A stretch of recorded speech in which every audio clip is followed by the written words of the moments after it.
Across the world, buried beneath the sands of time, lie secrets that defy explanation, mysterious discoveries that continue to puzzle even the brightest minds. Ancient monuments, lost civilizations, and artifacts so advanced they challenge everything we know about history.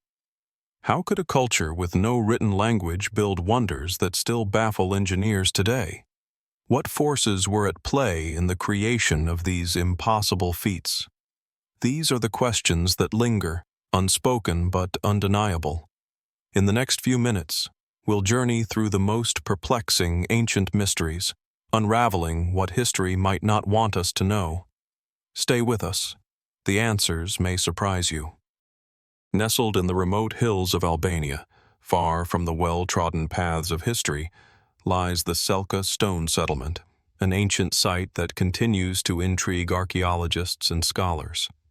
From a distance, the settlement appears as little more than a scattering of weathered stones, half hidden by the dense forests and thick, misty air that shrouds the landscape.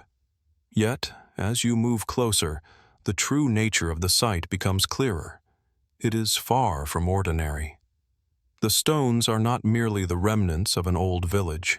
They are large, meticulously shaped, and positioned with deliberate precision, suggesting that this was no rudimentary settlement, but rather a place of profound significance.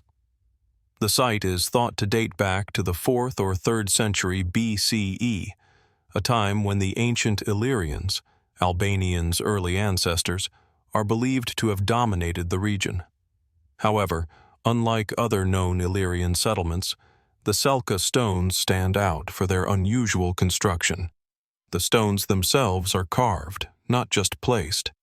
Some are adorned with geometric patterns, while others bear intricate markings whose meanings remain a mystery.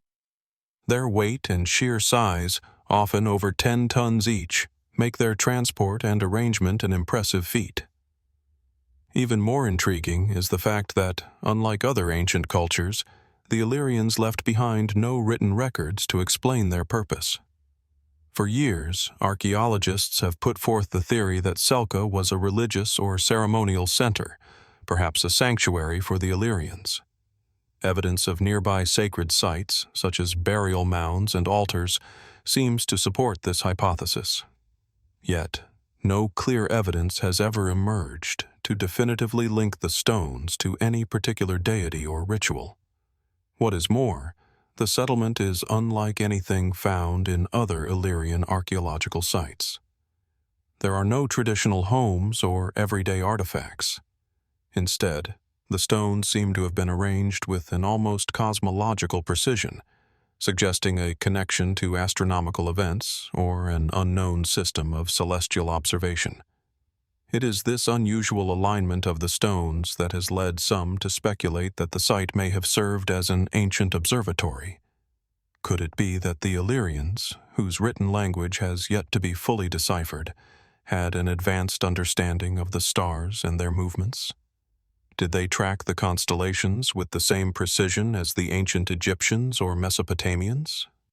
The alignment of certain stones suggests this theory may not be far from the truth.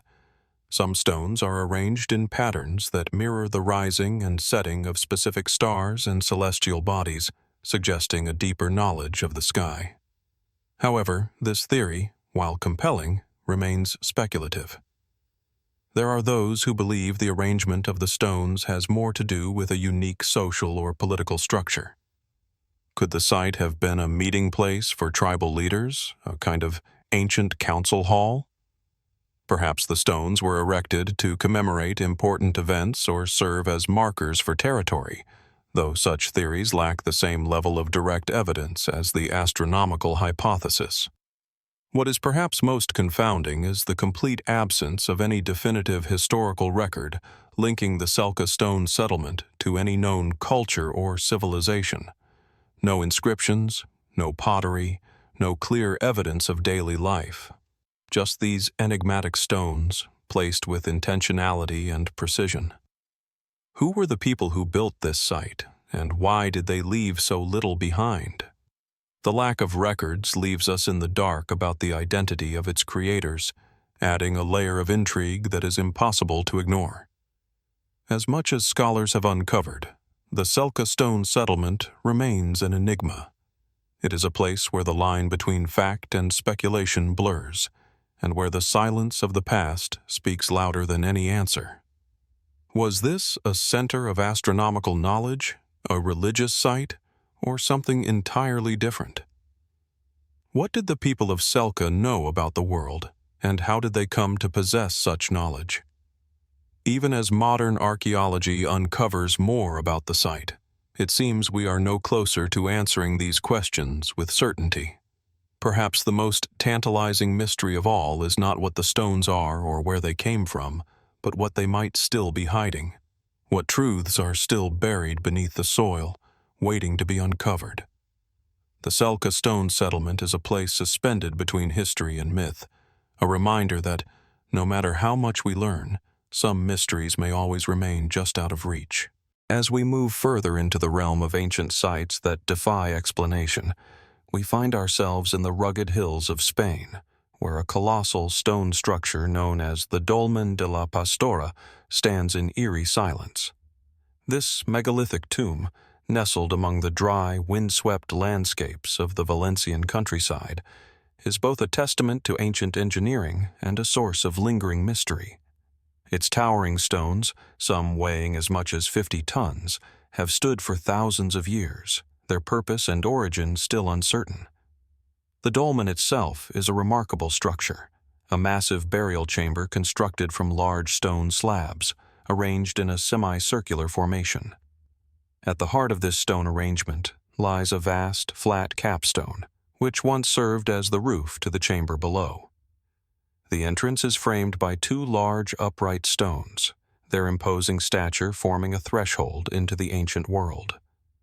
This threshold is not merely symbolic. In cultures throughout history, such entrances have been seen as gateways to the afterlife, a passage between the realm of the living and the world of the dead. Scholars agree that the dolmen was constructed sometime between 4000 and 3000 BCE, placing it in the late Neolithic or early Bronze Age. This period marked a significant shift in human society, a move away from nomadic hunter-gatherer lifestyles to settled farming communities. The builders of the Dolmen de la Pastora were likely among the early settlers in this region, people who had begun to shape their environment in ways that were previously unimaginable. Yet, as is often the case with ancient structures, the Dolmen de la Pastora seems to defy easy classification. The mainstream explanation for the dolmen's purpose is that it served as a tomb. Archaeological evidence, including human remains discovered at the site, supports this theory. It is believed that the dolmen may have been used for communal burials, perhaps for a prominent leader or an important family group. The alignment of the structure, which faces toward the rising sun, further suggests that it may have had a ceremonial role, perhaps marking an important passage in the lives of those interred within. But even with this evidence, questions remain. What drove these ancient people to construct such a monumental tomb in the first place? Why was so much effort expended on a structure that would, by its very nature, be hidden beneath the earth for most of its existence? And why build it in such a remote, hard-to-reach location? The sheer scale of the dolmen, its size, precision, and the labor required to construct it, suggests that it was not merely a functional burial site, but something more profound, perhaps a sacred place imbued with deep cultural or spiritual significance. One of the most intriguing aspects of the Dolmen de la Pastora is the mysterious symbolism found in its design.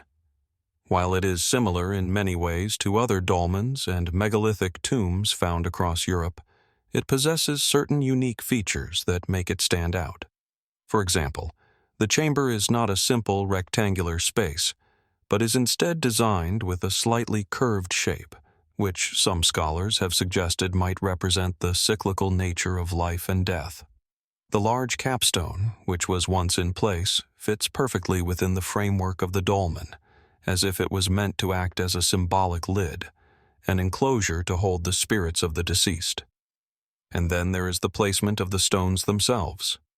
While the dolmen is aligned with the sun, it also appears to mirror the natural contours of the surrounding landscape, suggesting an intimate connection between the structure and the land upon which it was built. Was this alignment a deliberate choice, or is it merely a coincidence? These design elements have led some to speculate that the dolmen was more than just a tomb. Could it have been a site of ritualistic importance, a place where the living communed with the spirits of their ancestors? Some theories suggest that the dolmen may have been used for astronomical observations, with the stones aligned to track certain celestial events, much like other megalithic structures, such as Stonehenge. However, this theory, though tantalizing, remains unproven. Others believe that the site may have had a more symbolic role, perhaps representing the cyclical nature of death and rebirth, with the sun's rising playing a key role in marking these transitions. As we leave the Dolmen de la Pastora, we are reminded that some of the world's most profound mysteries are not easily solved. Perhaps in the end, the dolmen's true purpose was never meant to be fully understood. Perhaps it was built to stand the test of time, not as a record of a specific event, but as a symbol of something much larger, the eternal search for meaning in a world that often refuses to reveal its secrets. What remains now is for us to wonder. What knowledge, what truth, might still be hidden in these ancient stones, waiting to be uncovered by those willing to listen? As we continue our journey into the enigmatic corners of ancient history, we find ourselves along the banks of the Danube River in what is now Serbia, where a remarkable archaeological site, Lepenski Vir, has been uncovering mysteries for decades. Hidden within the deep folds of time, this ancient settlement, dating back over 8,000 years, offers a glimpse into a culture that thrived long before written history began. What makes Lepenski Vir truly captivating, however, is not just its age or its artifacts, but the strange and deliberate way in which the site was organized, a layout of stones that seems to have been meticulously crafted, not just for function, but for something more. The first thing that strikes you about Lepenski Vir is its dramatic location. Set against the backdrop of a sweeping bend in the Danube, the settlement is perched on a natural terrace, elevated above the river below. The surrounding landscape, marked by dense forests and rocky cliffs, adds an air of mystery to the site. It's as if the ancient inhabitants chose this spot not only for its strategic advantages, but because it was in some way special, perhaps sacred. This impression deepens when we consider the structures that were built here. The buildings at Lepenski Vir are nothing like the crude huts often associated with early human settlements. Instead, the settlement is marked by a series of unusually shaped stone foundations. The homes, which are often referred to as semicircular or trapezoidal, are organized in neat rows, and they show an impressive degree of planning. What is particularly striking is the consistent pattern in which they were arranged. Each structure features a large, centrally placed hearth, surrounded by a semicircular stone platform. These platforms, made of precisely shaped stones, suggest a level of engineering sophistication that seems almost out of place for a community that lived during the Mesolithic period. But it's not just the layout that puzzles archaeologists. It's the stones themselves. The inhabitants of Lepenski Vir didn't just build structures. They placed an extraordinary number of carved stones, some of them featuring human-like faces. These sculptures, roughly carved but deeply expressive, depict beings with exaggerated features, their eyes wide and their expressions often solemn. Were these figures symbolic of deities or ancestors, or were they representations of the community's spiritual beliefs? What do these carved faces tell us about the worldview of the people who created them? The discovery of these carvings, alongside the stone layouts, has led researchers to propose several theories about the purpose of the settlement. Some scholars suggest that the site served as a religious center, with the stone faces perhaps representing gods or spirits the people worshipped. The symmetrical, almost ceremonial arrangement of the buildings supports this theory, It's clear that this was no ordinary settlement. The people of Lepenski Vir were not merely living here.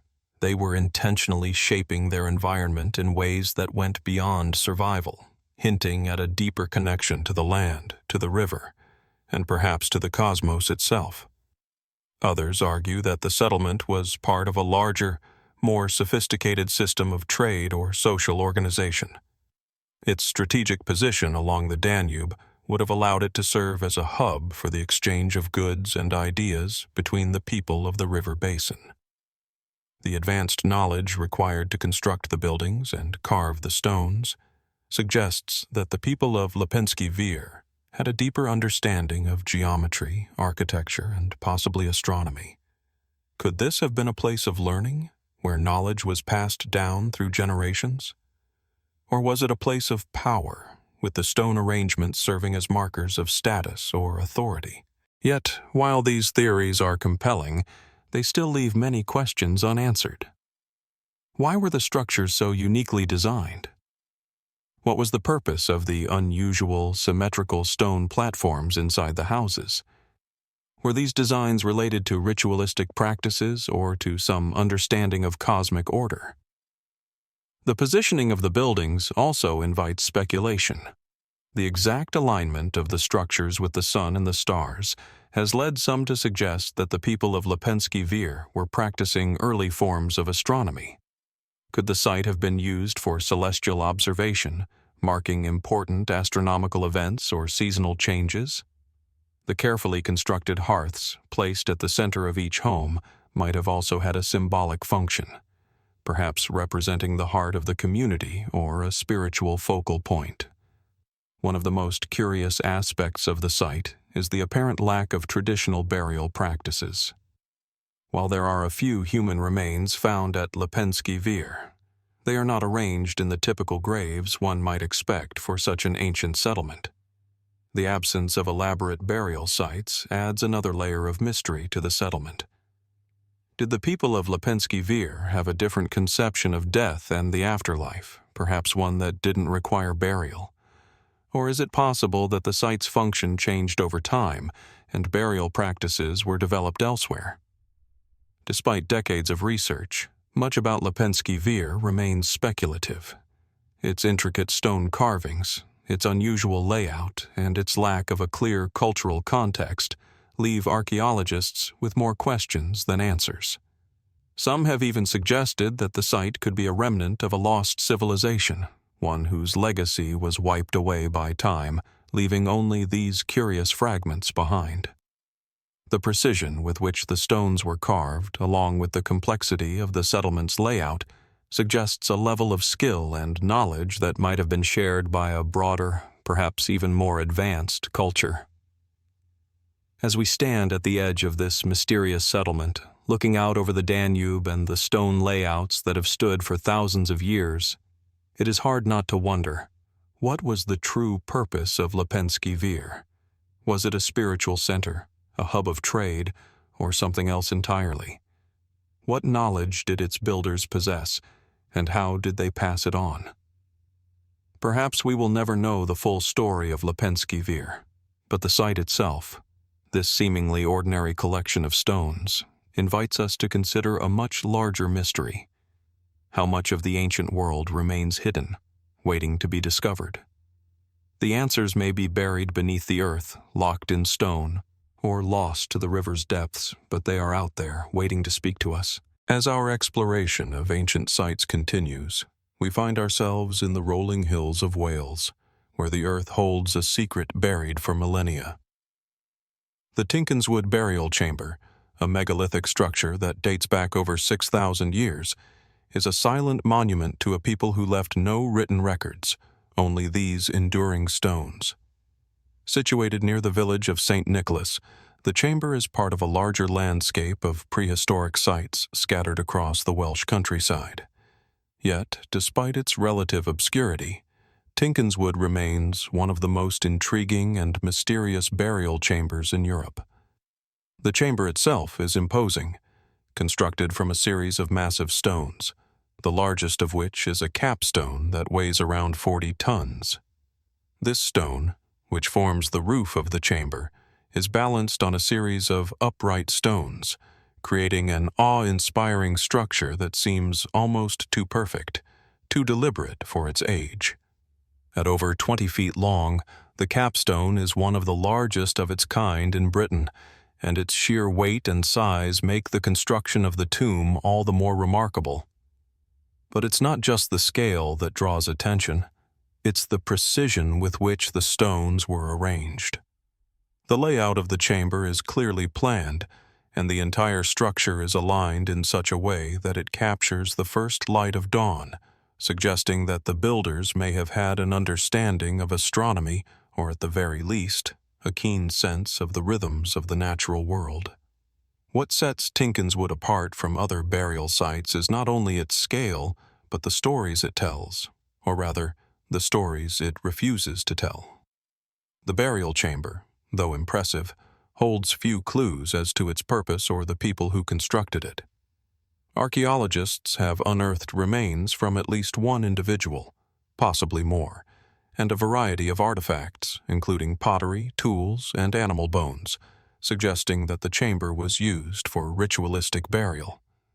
Yet, unlike other burial sites of the same era, there is little in the way of decoration or ceremonial objects to offer insight into the beliefs or practices of those who used it. The structure's solitary nature also raises questions. Many other tombs from this period are part of larger complexes, with multiple chambers or interconnected structures. But Tinkinswood stands alone, its stones surrounded by the quiet of the countryside. Why build such a grand monument in such a remote location, and why with such an emphasis on its size and placement? Was this tomb designed for a single, highly revered individual, or was it part of a broader, community-wide practice?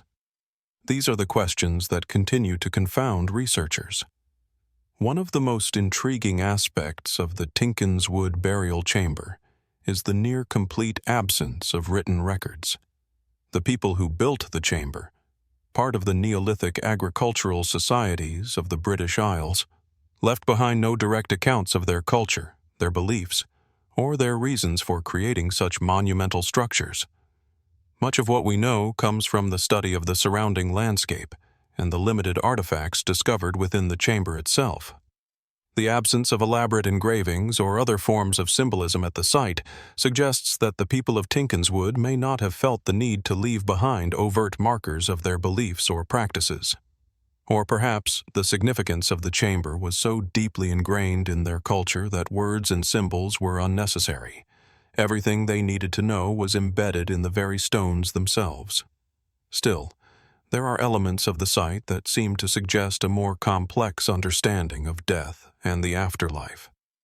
The large, carefully placed stones, for example, might have been meant to channel certain energies or align with celestial events.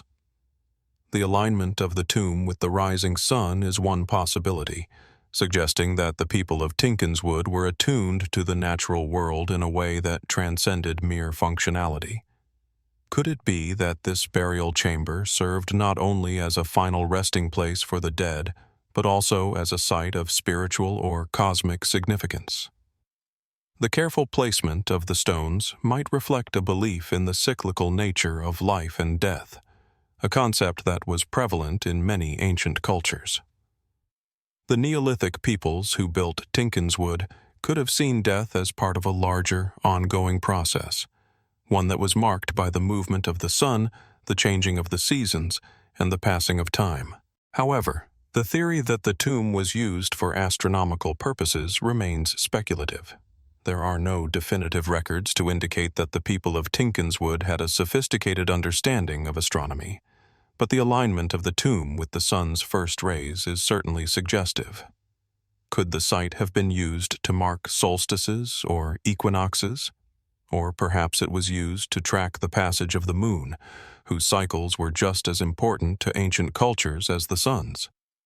Without more concrete evidence, though, this idea remains one of many possible explanations, and the true purpose of the tomb may forever remain elusive. Another question that lingers is the tomb's relationship to the wider Neolithic culture of Britain and Europe. Tinkinswood is not an isolated phenomenon.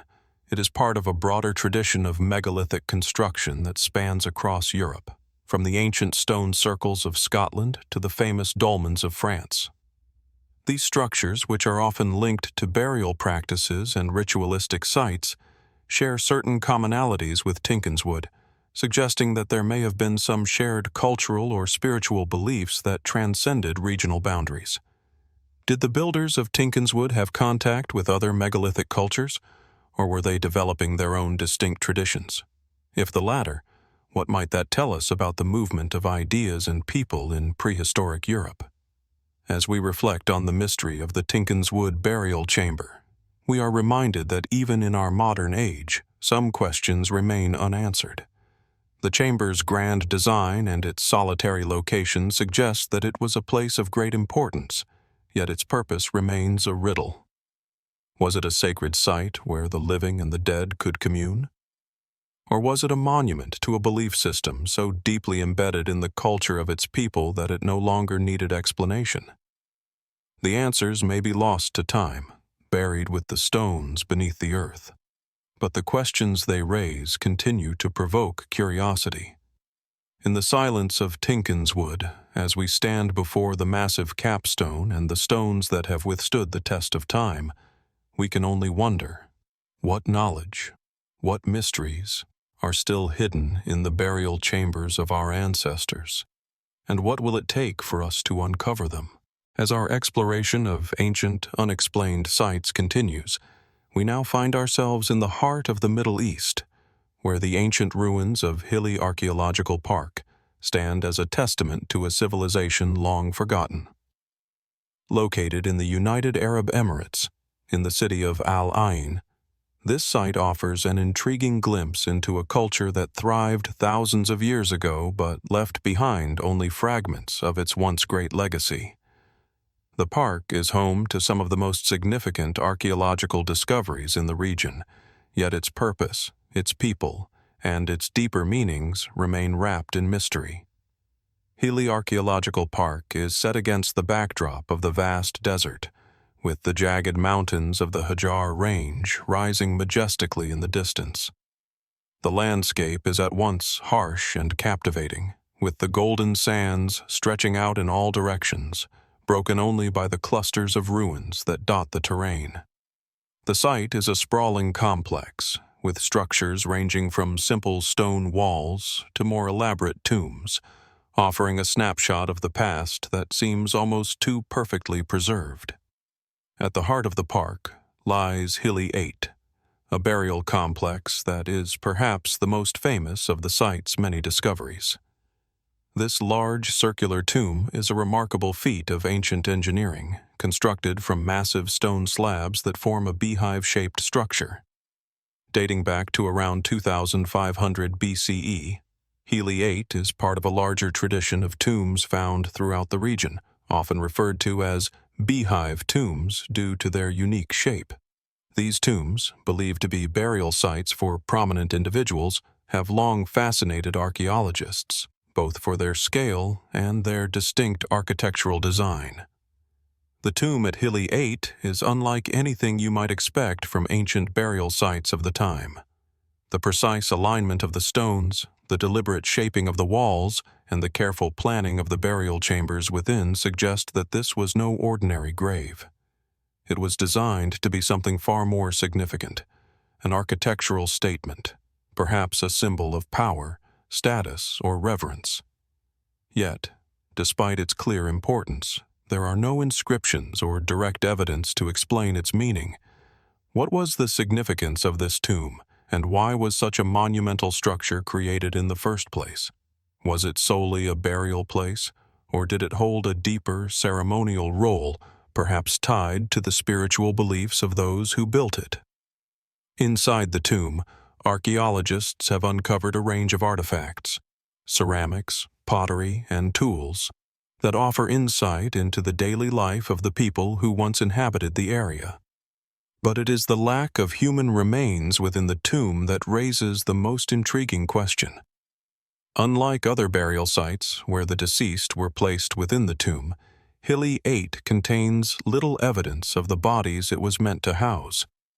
This has led some scholars to wonder, were the remains removed over time, or was this tomb never intended to hold the physical bodies of the dead at all? Could it have served as a cenotaph, a symbolic burial place, rather than a final resting place? If so, what does that tell us about the beliefs and rituals of the people who built it? The Hili 8 tomb is not the only structure in the park that raises more questions than it answers. Throughout the site, other tombs and archaeological features have been uncovered, each adding another layer of mystery to the story of the ancient inhabitants of this region. There are stone enclosures, remnants of walls, and various tools, but no clear narrative to explain how these objects fit into the lives of the people who once lived here. Even more puzzling is the lack of a discernible cultural or historical identity for the people who built these structures. While many of the tombs and artifacts suggest a society that was well organized, the region's ancient inhabitants appear to have left little in the way of written records or identifiable markers of their existence. Who were they, and what drove them to build such monumental tombs in the middle of the desert? As our exploration of ancient, unexplained sites continues, we now find ourselves in the heart of the Middle East, where the ancient ruins of Hili Archaeological Park stand as a testament to a civilization long forgotten. Located in the United Arab Emirates, in the city of Al Ain, this site offers an intriguing glimpse into a culture that thrived thousands of years ago but left behind only fragments of its once great legacy. The park is home to some of the most significant archaeological discoveries in the region, yet its purpose, its people, and its deeper meanings remain wrapped in mystery. Hili Archaeological Park is set against the backdrop of the vast desert, with the jagged mountains of the Hajar Range rising majestically in the distance. The landscape is at once harsh and captivating, with the golden sands stretching out in all directions, broken only by the clusters of ruins that dot the terrain. The site is a sprawling complex, with structures ranging from simple stone walls to more elaborate tombs, offering a snapshot of the past that seems almost too perfectly preserved. At the heart of the park lies Hili 8, a burial complex that is perhaps the most famous of the site's many discoveries. This large circular tomb is a remarkable feat of ancient engineering, constructed from massive stone slabs that form a beehive-shaped structure. Dating back to around 2500 BCE, Hili 8 is part of a larger tradition of tombs found throughout the region, often referred to as beehive tombs due to their unique shape. These tombs, believed to be burial sites for prominent individuals, have long fascinated archaeologists, both for their scale and their distinct architectural design.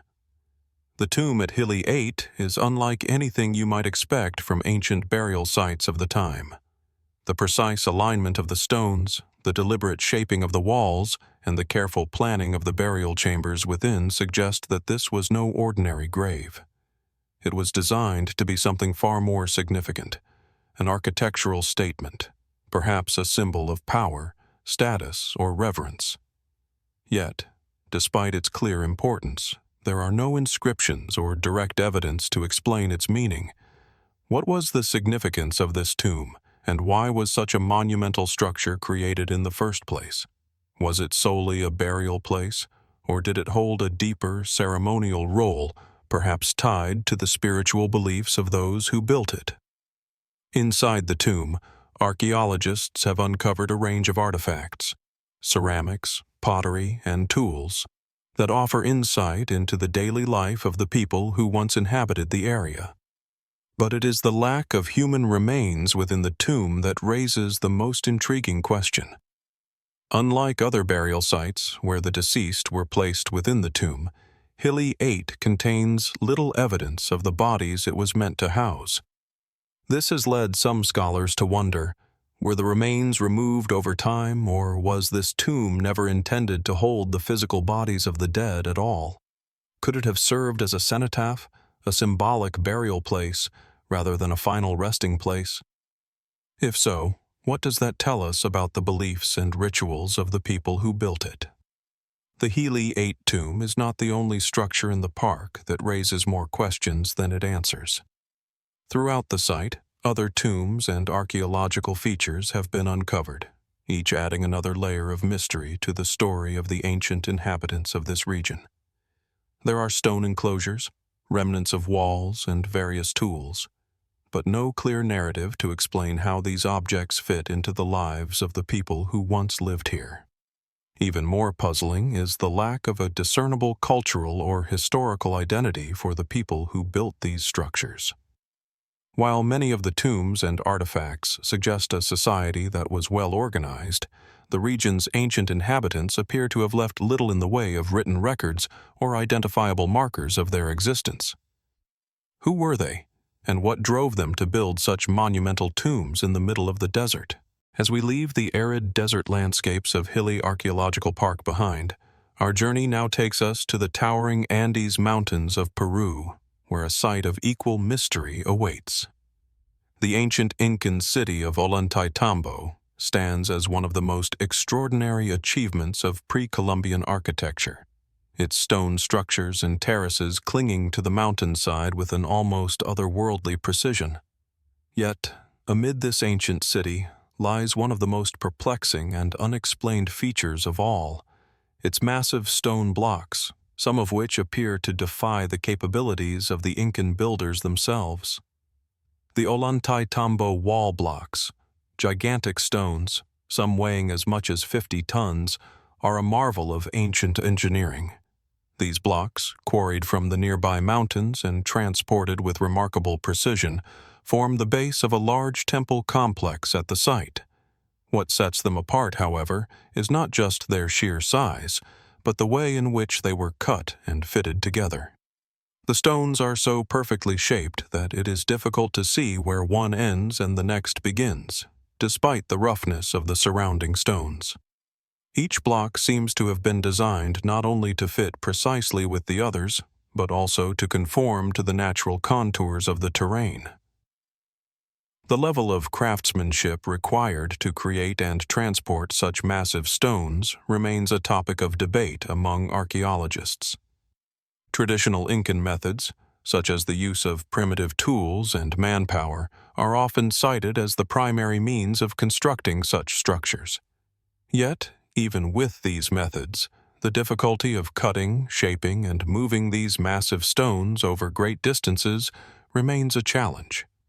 How, for instance, could the Incas, whose advanced engineering skills were undeniably impressive, have moved and placed these heavy blocks with such precision without the aid of wheels, cranes, or any advanced lifting equipment?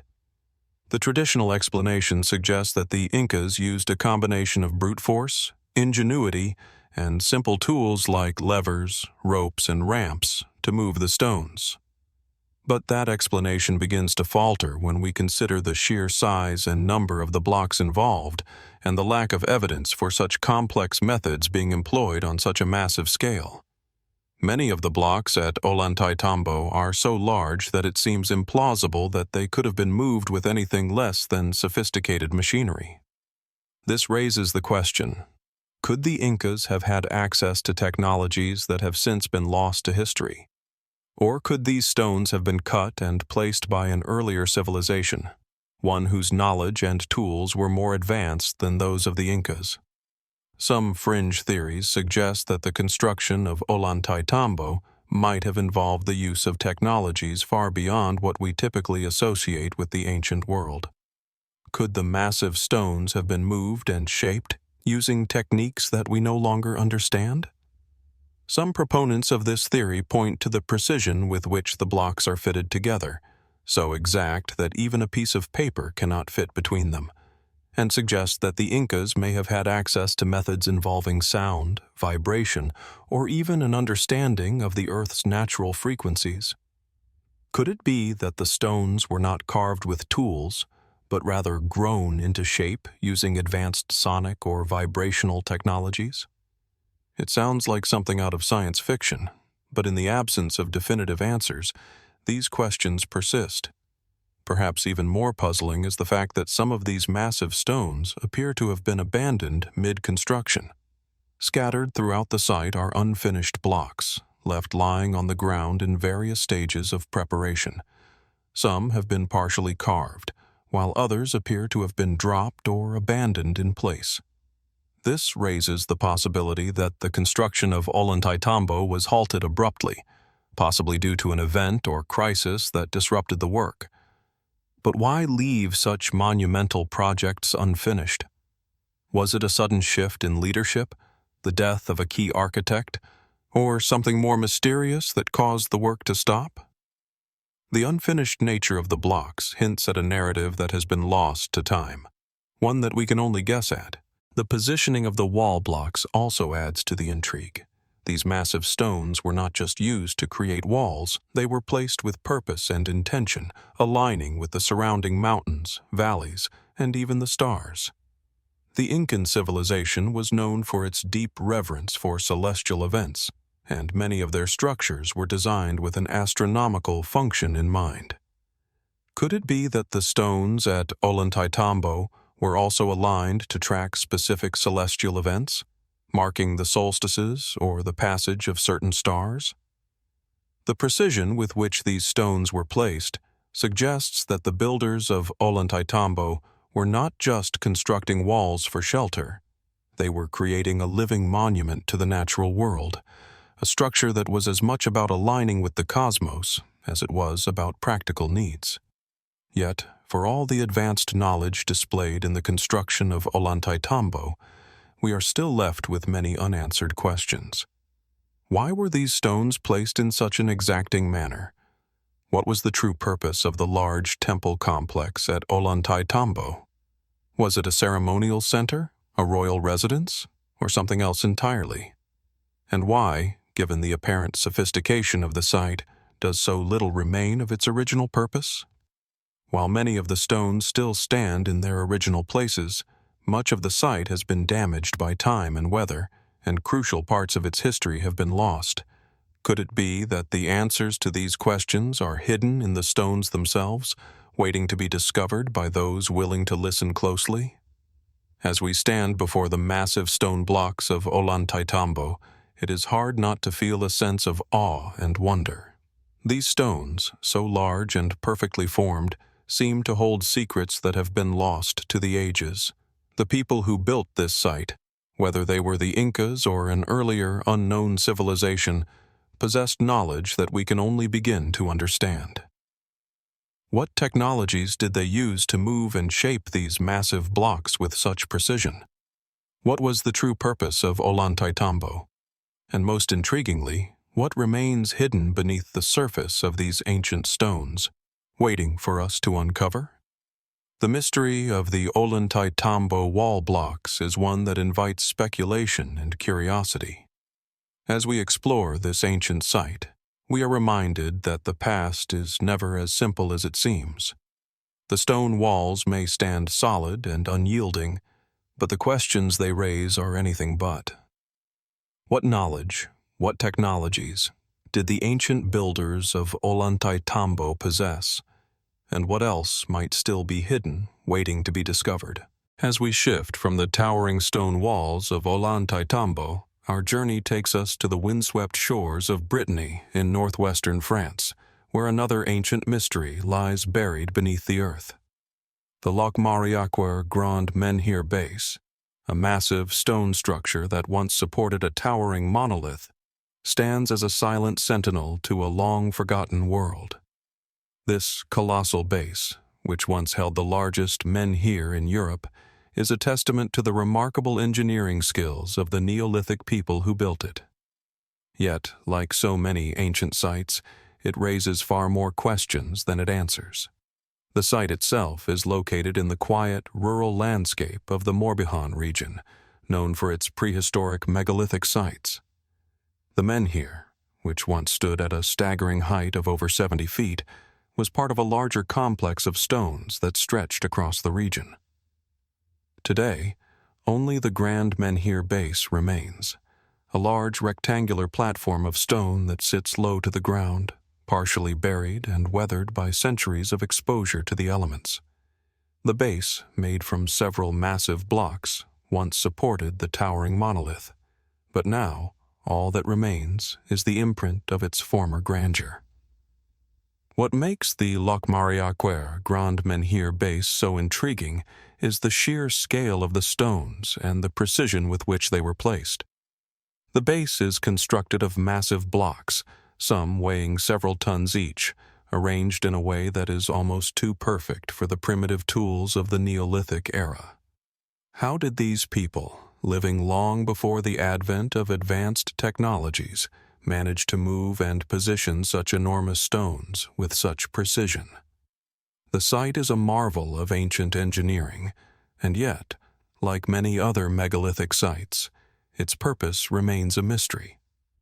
The menhir that once stood on the base was part of a larger tradition of stone monuments found across Europe, particularly in Brittany.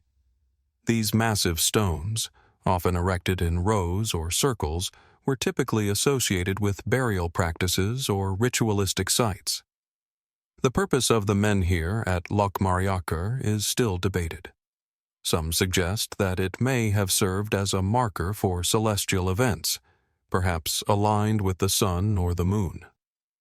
Others propose that the menhir may have had a symbolic function, representing a god, an ancestor, or a force of nature. The positioning of the stones on the site suggests that it was not just a random arrangement, but one that was carefully planned, with each stone placed for a specific reason. However, it is the construction of the Grand Menhir base itself that raises some of the most perplexing questions. The sheer scale of the menhir, combined with the precision required to erect it, suggests that the people who built it had a deep understanding of engineering and geometry.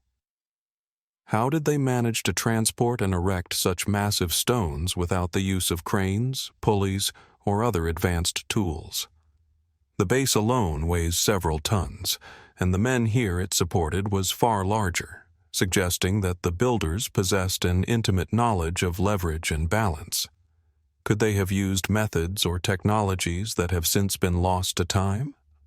Some scholars speculate that the menhir was erected as part of a larger ritualistic or religious ceremony.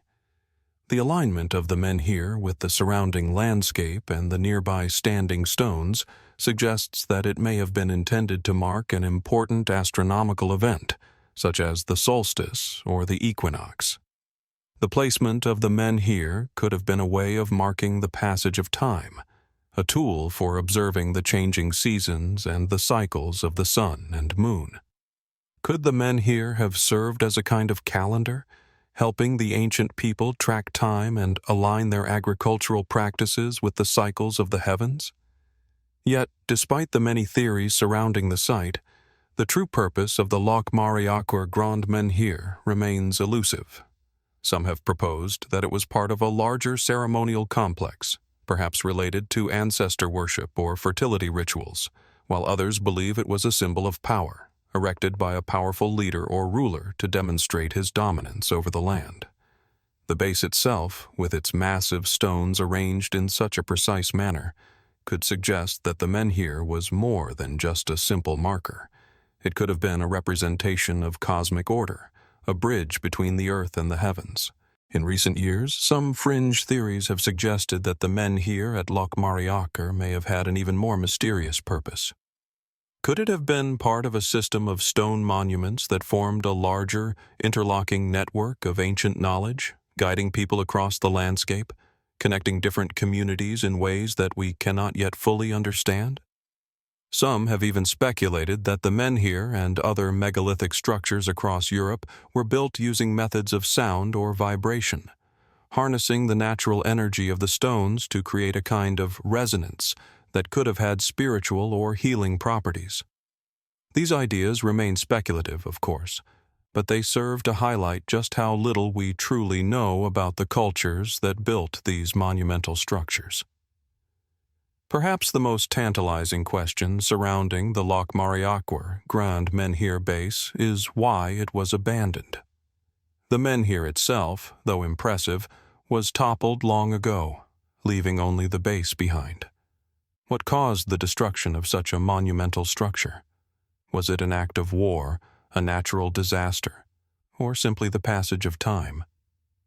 The toppled menhir lies in fragments scattered around the base, suggesting that its fall was sudden and violent. Some have even suggested that the destruction of the menhir was part of a ritual, a symbolic act of death and rebirth, marking the end of one era and the beginning of another. But again, without more concrete evidence, this remains speculation. As we stand before the Locmariaquer Grand Menhir base, it is difficult not to be struck by the enormity of the questions it raises. The precision with which the stones were placed, the sheer scale of the menhir it once supported, and the mystery of its abandonment all point to a culture with a deep understanding of the natural world, yet one that left behind few written records to explain their actions. What drove the people of Locmariaquer to build such a monumental structure? What was the true purpose of the menhir, and what did it represent to those who erected it? The answers to these questions may never be fully uncovered, and the mystery of the Locmariaquer Grand Menhir base may remain unresolved. But as we continue to explore the ancient sites of the world, we are reminded that some mysteries are meant to persist, inviting us to wonder about the knowledge and wisdom of civilizations long past. The menhir may have fallen, but the questions it raises continue to stand tall, waiting for us to discover what might still be hidden beneath the stones. As we leave behind the towering menhirs and the enigmatic stone bases of Locmariaquer, our journey takes us to the heart of France, to a lesser-known but equally fascinating site, the Dolmen de Bagneux, a prehistoric monument tucked away in the tranquil landscape of the Loire Valley. Unlike the more famous stone circles and monolithic structures scattered across Europe, this dolmen is subtle, even secretive in its presence. Yet it raises just as many questions about the people who built it and the purpose it served, questions that have confounded archaeologists and historians for centuries. The Dolmen de Bagneux is a megalithic tomb, part of a broader tradition of dolmens found throughout Western Europe, dating back to the late Neolithic period, around 4000 to 3000 BCE. The dolmen itself consists of large, upright stones that support a massive, flat capstone, creating a chamber-like structure that once served as a burial site. Although much of the dolmen's original structure has eroded over time, the remaining stones still exude a sense of awe and mystery. The surrounding area, which was once part of a much larger necropolis, is now peaceful and unassuming, with the dolmen standing quietly among the trees, as if it were waiting for us to understand its secrets. What is most striking about the Dolmen de Bagneux, however, is the precision with which the stones were placed. The capstone alone weighs several tons, and it was carefully balanced atop the upright stones, which are arranged with an almost deliberate intent. The alignment of the stones, too, seems purposeful, as if they were placed not just for structural support, but for symbolic or ritualistic reasons. The dolmen is not an isolated structure. It is part of a broader tradition of megalithic architecture that often involved aligning the stones with celestial events, such as the rising and setting of the sun or the moon. Was the placement of the stones at Bagneux intended to mark the passage of time, to capture the energy of the stars, or to honor the deceased in a way that connected them to the cosmos? Archaeologists have found evidence that the dolmen was used for burial purposes. Human remains and grave goods, such as pottery and tools, have been discovered in and around the site. These findings suggest that the dolmen was not only a burial site, but also a place of ritual and ceremony. But what do these rituals tell us about the beliefs of the people who constructed the dolmen? Were they seeking to connect with the spiritual realm, or was the dolmen a way to honor the dead, ensuring that the deceased remained connected to the living community?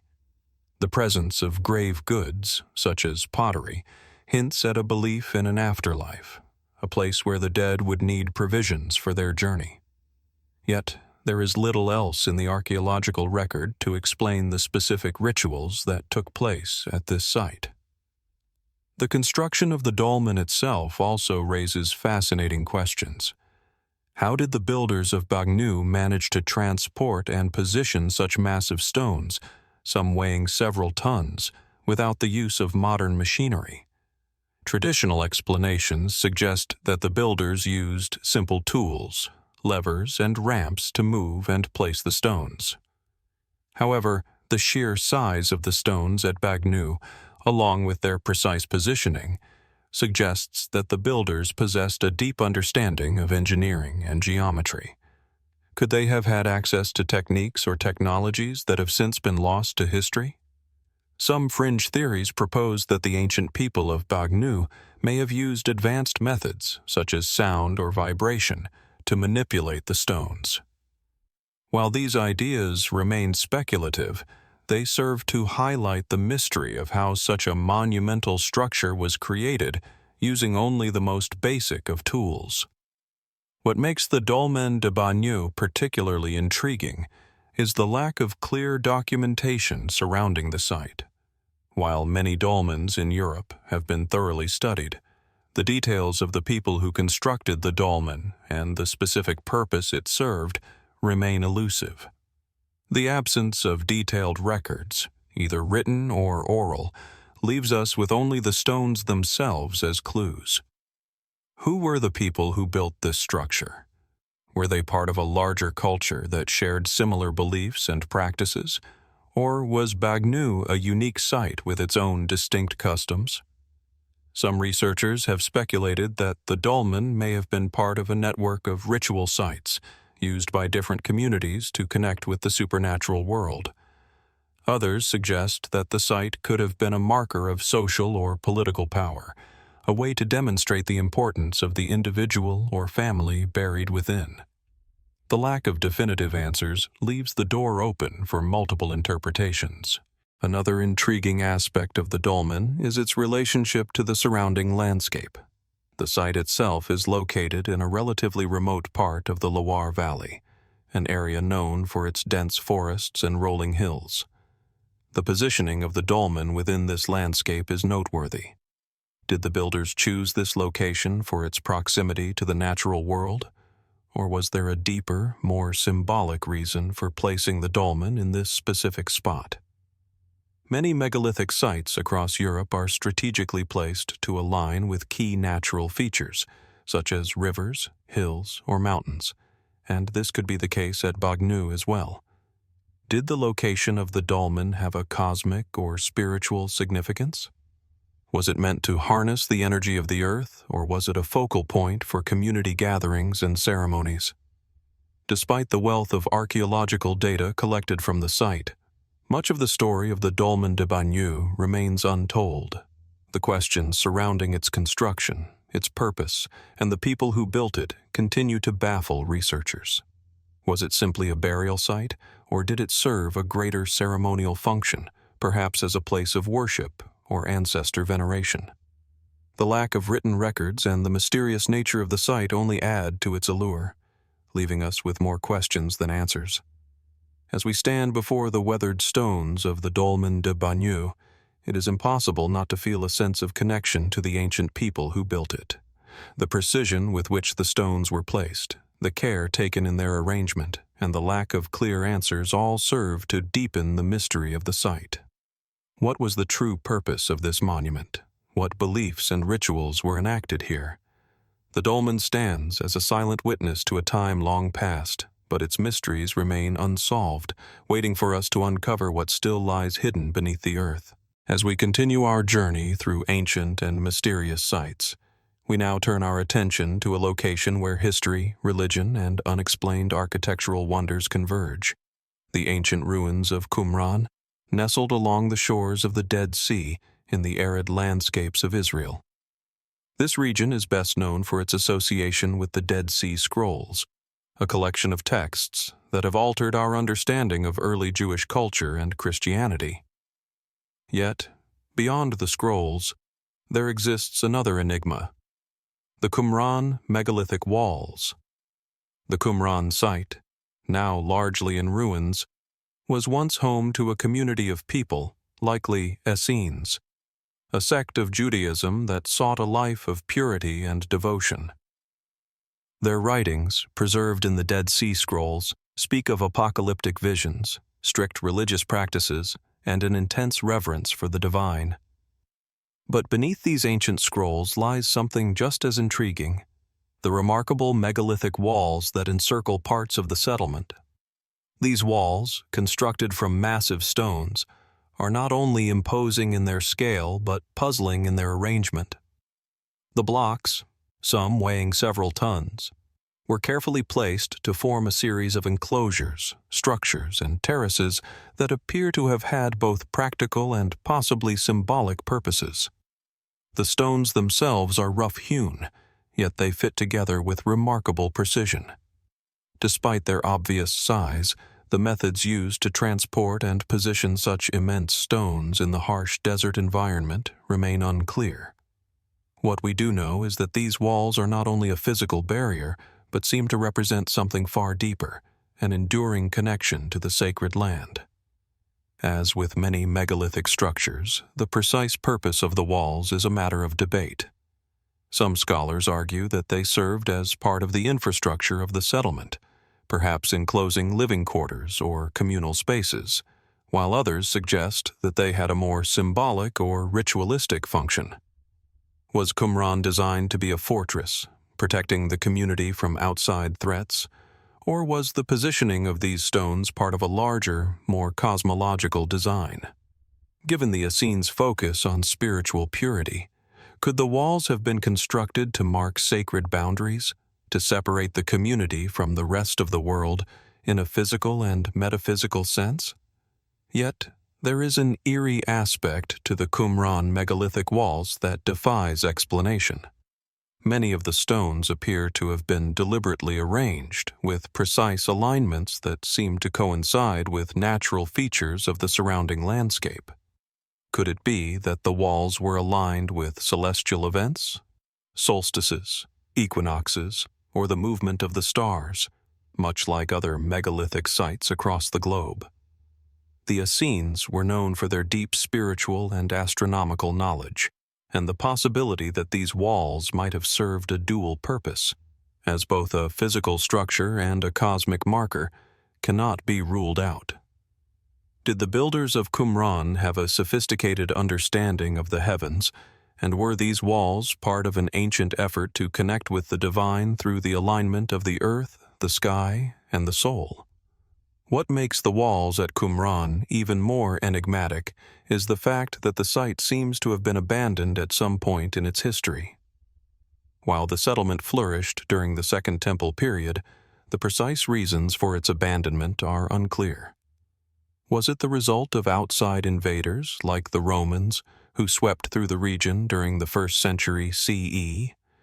Or could there have been internal conflicts or apocalyptic beliefs that caused the community to disband? The ruins of the walls stand as silent witnesses to this mystery, suggesting that something disrupted the settlement's once vibrant life. And yet, despite its abandonment, the Qumran walls remain remarkably intact, with large portions of the structure still standing. How did these ancient builders, with their limited tools and technology, create such enduring walls that have withstood the test of time in such a harsh environment? Some alternative theories have emerged to explain the construction and purpose of the Qumran walls, theories that take us into the realm of speculation. Could the walls be evidence of a more advanced civilization, one with knowledge and technology far beyond what we typically associate with the Essenes? Some have suggested that the ancient inhabitants of Qumran may have had access to building techniques or materials that were lost to history, perhaps even using advanced sound or resonance technologies to move and place the massive stones. These theories are, of course, controversial and not widely accepted by mainstream archaeologists, but they add an intriguing layer of mystery to an already enigmatic site. The relationship between the Qumran walls and the surrounding landscape is also worth considering. The site is situated in a unique location, with the stark desert on one side and the tranquil waters of the Dead Sea on the other. Could the positioning of the walls have been deliberately chosen to harness the energies of the land, the water, and the sky? Many ancient cultures believed in the power of sacred geography. Certain places were thought to have inherent spiritual significance due to their natural features. Was Qumran one such place? The proximity to the Dead Sea, known for its high salt content and mystical properties, adds another layer of intrigue. Did the ancient people of Qumran believe that the walls helped them tap into the unique energies of the landscape, creating a barrier between the sacred and the profane, the divine and the earthly? One of the most captivating elements of the Qumran megalithic walls is the fact that they exist in isolation. Unlike the stone structures of other ancient civilizations, which often formed part of a larger network of megalithic monuments, the walls at Qumran seem to exist as singular, independent features. There are no obvious connections to other megalithic sites in the region, and the walls themselves seem to stand apart from the surrounding landscape in a way that makes them unique. Why was this one community so focused on creating such a monumental structure, and why did it stand alone, without the sprawling networks of stones that are often associated with other ancient cultures? The isolation of the Qumran walls suggests that they were deeply important to the people who built them, perhaps as a symbol of separation or sanctity, marking the borders of a sacred space that was meant to remain undisturbed. As we stand before the remnants of the Qumran megalithic walls, it's difficult not to be drawn into the mystery they present. These stones, weathered by centuries of wind and time, hold secrets that have yet to be fully revealed. The purpose of the walls, the identity of the people who constructed them, and the reasons for the abandonment of the site remain unanswered. What knowledge did the builders of Qumran possess? Were they trying to create something sacred, or were they simply marking boundaries, both physical and spiritual? The questions linger in the stillness of the ruins, waiting for answers, as the walls stand guard over a history that has yet to be fully understood. The mystery of Qumran and its megalithic walls is far from solved, and it continues to provoke curiosity and speculation. As we walk among these ancient stones, we can only wonder, what truths might still be hidden beneath the earth, waiting for us to uncover? And what stories do these walls have to tell, if we only knew how to listen? As we leave the enigmatic walls of Qumran behind, our journey now takes us to the rugged green hills of Galicia, in the far northwest of Spain. Here, overlooking the estuary of the river Minho, lies a site that has fascinated archaeologists and historians for centuries, the Castro de Santa Trega. This ancient settlement, perched high above the surrounding landscape, has long been a place of mystery, its origins, purpose, and eventual abandonment still shrouded in uncertainty. The Castro de Santa Trega is an impressive archaeological site, dating back to the Iron Age, and it is thought to have been the heart of a Celtic settlement. The word Castro refers to the fortified hilltop settlements built by the Celts across the Iberian Peninsula, and Santa Trega is one of the most well-preserved examples. As you approach the site, you are immediately struck by the sheer scale and strategic location of the settlement. Its defensive walls, constructed from massive stones, encircle a series of terraces and circular dwellings that cling to the mountainside. The settlement's design is as striking as it is functional, its winding paths and steep inclines suggesting a strong connection between the community and the land that supported it. From the summit of Santa Trega, the view is nothing short of breathtaking. The settlement commands an expansive view of the surrounding countryside, the estuary stretching out beneath the sky. The Celts, known for their deep connection to nature, would have seen this site as both a practical stronghold and a sacred place, one that offered not only defense, but a spiritual link to the forces of the natural world. The strategic placement of the site on a hilltop would have provided protection against invaders, but also allowed the inhabitants to survey the land around them, an essential feature in a time when the threat of conflict was ever present. The history of the Castro de Santa Trega is intertwined with that of the Galaici, the Celtic tribe that inhabited the region. While the site was likely established in the early centuries of the first millennium BCE, it reached its height around the 1st century BCE.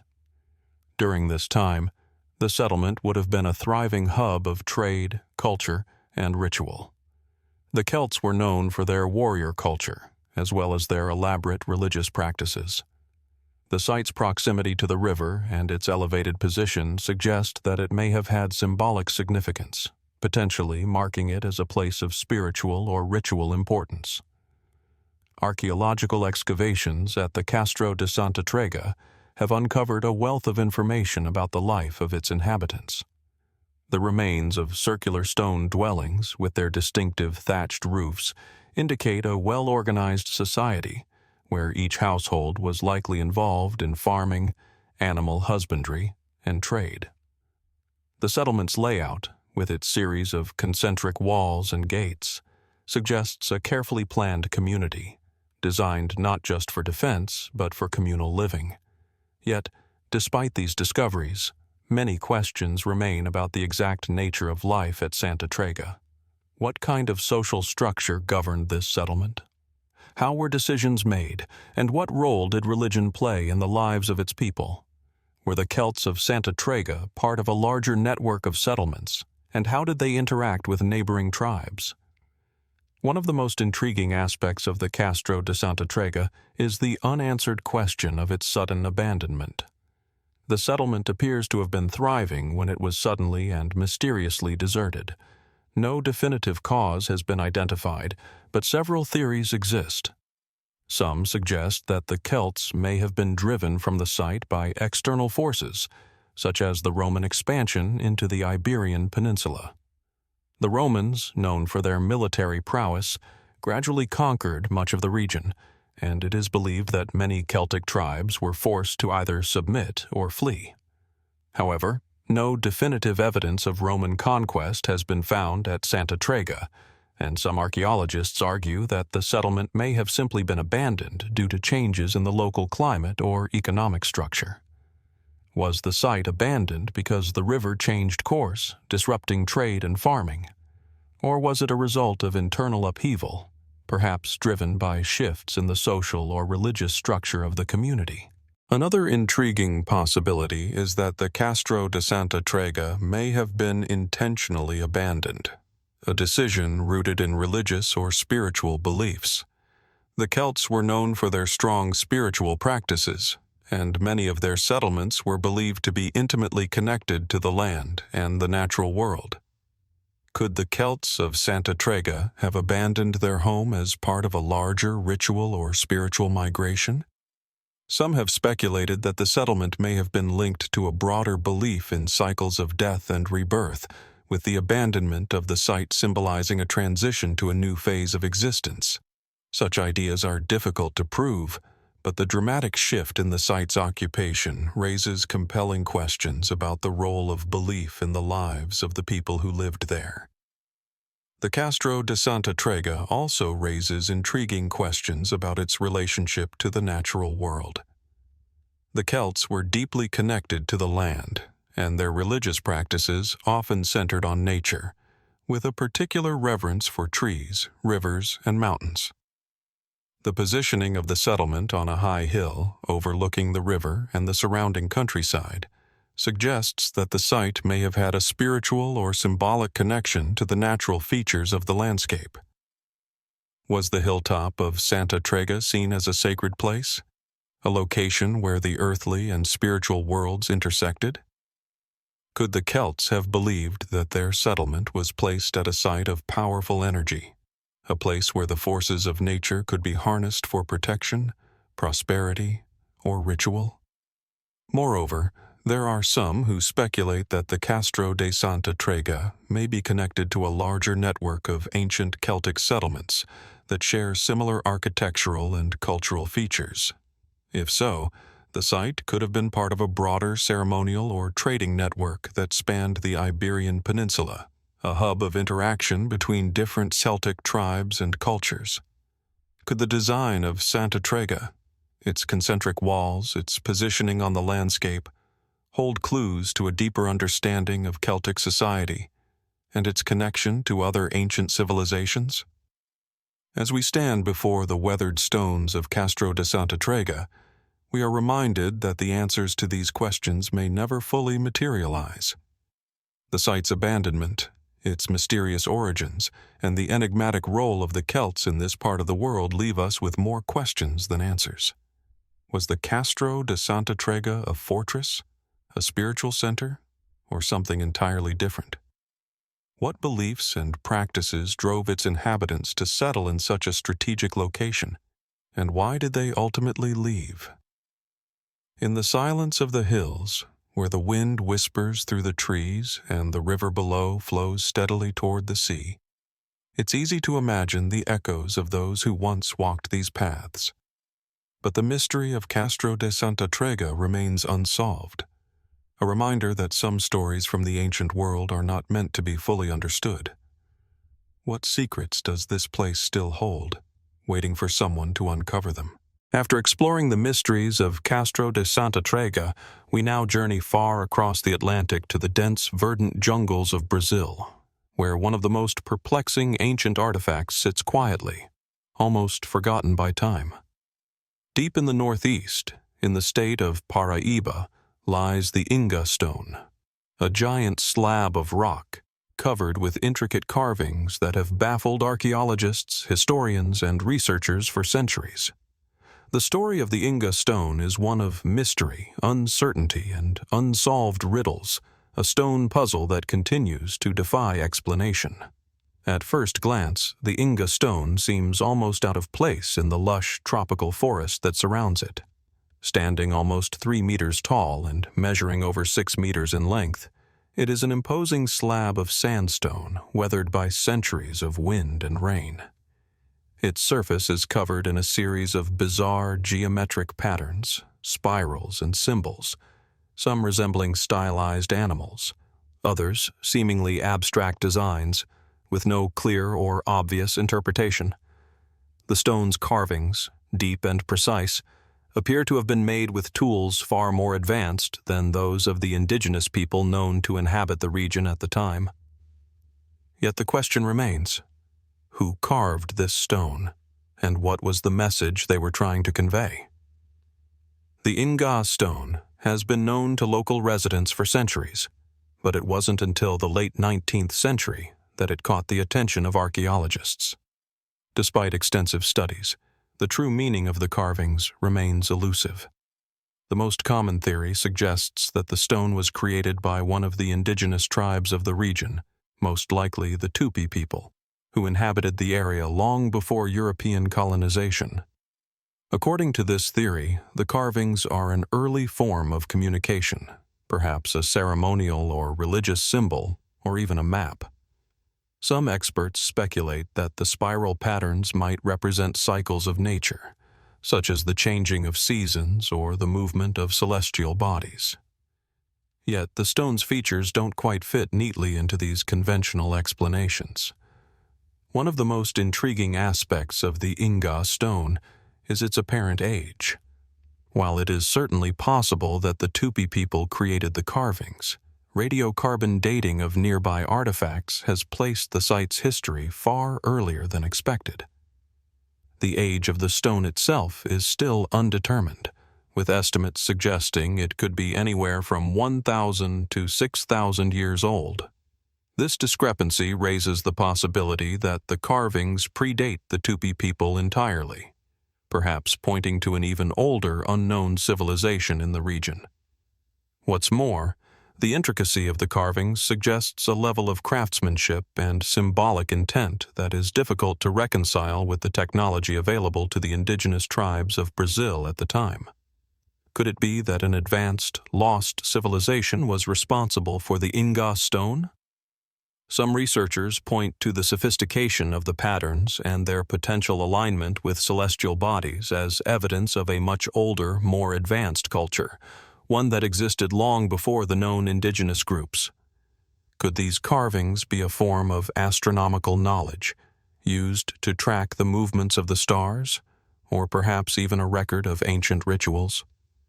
Speculative theories about the origins of the Ingá Stone abound. Some fringe researchers have suggested that the carvings could be evidence of contact with ancient visitors from across the ocean. The idea that distant civilizations, such as the Egyptians or even the Phoenicians, reached the shores of South America long before the arrival of the Europeans is a controversial and largely dismissed theory in mainstream academia. However, the level of detail and the symmetry of the carvings have led some to wonder if there might be more to this story than we know. Was the Ingá Stone perhaps the work of seafaring peoples from another land, leaving their mark on the Americas long before Columbus? Another theory posits that the Ingá Stone could have a more symbolic or spiritual significance. Some have proposed that the intricate carvings are part of an ancient ritualistic practice, possibly linked to shamanic traditions. The spiral patterns, which resemble motifs seen in other ancient cultures worldwide, could represent the cyclical nature of life and death, or the journey of the soul. The stone's placement in a remote part of the jungle also suggests that it may have had some form of sacred or ceremonial purpose. Could it have been a sacred site, used by the indigenous tribes for rituals, where the carvings represent a connection between the earthly realm and the divine? The stone's massive size, its precise geometry, and the mysterious nature of the carvings all lend themselves to this interpretation, suggesting that it may have been a focal point for ancient spiritual practices. Despite these theories, no definitive answer has been found. In fact, many archaeologists are divided on the issue, with some claiming that the stone is a hoax or the result of later colonial influences rather than an indigenous creation. Yet, no evidence of such colonial intervention has been found to support this claim, leaving the mystery intact. Another question that looms over the Ingá Stone is its connection to other megalithic sites around the world. Throughout history, there has been a persistent belief in the idea that ancient cultures may have shared knowledge, connecting distant civilizations through trade, migration, or even some form of cultural exchange. The patterns on the Ingá Stone, spirals, triangles, and repetitive geometric shapes, are strikingly similar to motifs found in other ancient cultures, such as the Olmec in Central America, the Celts in Europe, and the indigenous cultures of North America. Is it possible that these cultures were more interconnected than we have been taught? Could the Ingá Stone be part of a much larger puzzle, one that ties together the ancient world in a way that we are only beginning to understand? In examining the stone, there's an overwhelming sense of something left unsaid, a message that has evaded us for millennia. The Ingá Stone sits in silence, waiting to reveal its secrets, but the meaning of its carvings remains obscured by time. What knowledge did its creators intend to preserve, and why did they leave it behind in such an isolated and remote location? The stone's mystery is not just about its origins, but about the people who made it and their place in the history of our planet. The Ingá Stone is a silent testament to a past that remains just beyond our reach. The more we learn about it, the more questions arise, and as with so many other ancient wonders, the answers seem to slip further into the distance. The stone's true purpose, its creators, and its meaning remain elusive, perhaps forever. What truths still lie hidden in its carved surface? And what other ancient knowledge like this remains buried, waiting for the right eyes to see it? As we leave the Ingá Stone behind, we are left with a profound sense of wonder, knowing that some mysteries may never be solved, but will continue to fascinate and intrigue us for generations to come. Leaving the enigmatic Ingá Stone behind, we now travel to the heart of the Caucasus, in the rugged mountains of Georgia, where the ruins of the Abuli Fortress stand as silent sentinels over an ancient land. Perched atop the steep cliffs of Mount Abuli, this fortress remains one of the most fascinating and mysterious archaeological sites in the region. Overlooking the vast plains below, it speaks to a time when defense, power and survival were intricately tied to the landscape and to a forgotten history that continues to captivate historians and researchers. The Abuli Fortress is a striking structure, built in the 9th century, though its origins may extend even further back, obscured by the erosion of time. The site is not just a single fortress, but a complex network of fortifications, walls, and towers, all crafted from local stone. The fortress's strategic position atop Mount Abuli suggests that it was designed to control the surrounding territory, a vital military outpost for the kingdoms and tribes of ancient Georgia. From its perch, the fortress would have had a commanding view of the land, a clear advantage for spotting approaching enemies and defending against invaders. Yet, as impressive as its military function was, the Abuli Fortress holds deeper mysteries. One of the most remarkable aspects of the fortress is its construction. The walls of the fortress, though weathered by centuries of wind and rain, still stand strong and imposing. Some sections of the walls are composed of massive stone blocks, each weighing several tons, carefully fitted together without mortar. The precision of the stonework is astounding, suggesting not only advanced engineering techniques, but also a deep understanding of the landscape. How did the builders manage to transport and position such large stones in such a remote and rugged location, especially when no evidence of sophisticated tools or machinery has been found? The sheer scale and durability of the fortress suggest a level of craftsmanship that defies the conventional understanding of the period. The purpose of the Abuli Fortress has long been a subject of debate. On the one hand, its military function is clear. Its position, design, and construction all point to its role as a defensive stronghold. Yet there are other aspects of the site that hint at a more complex history.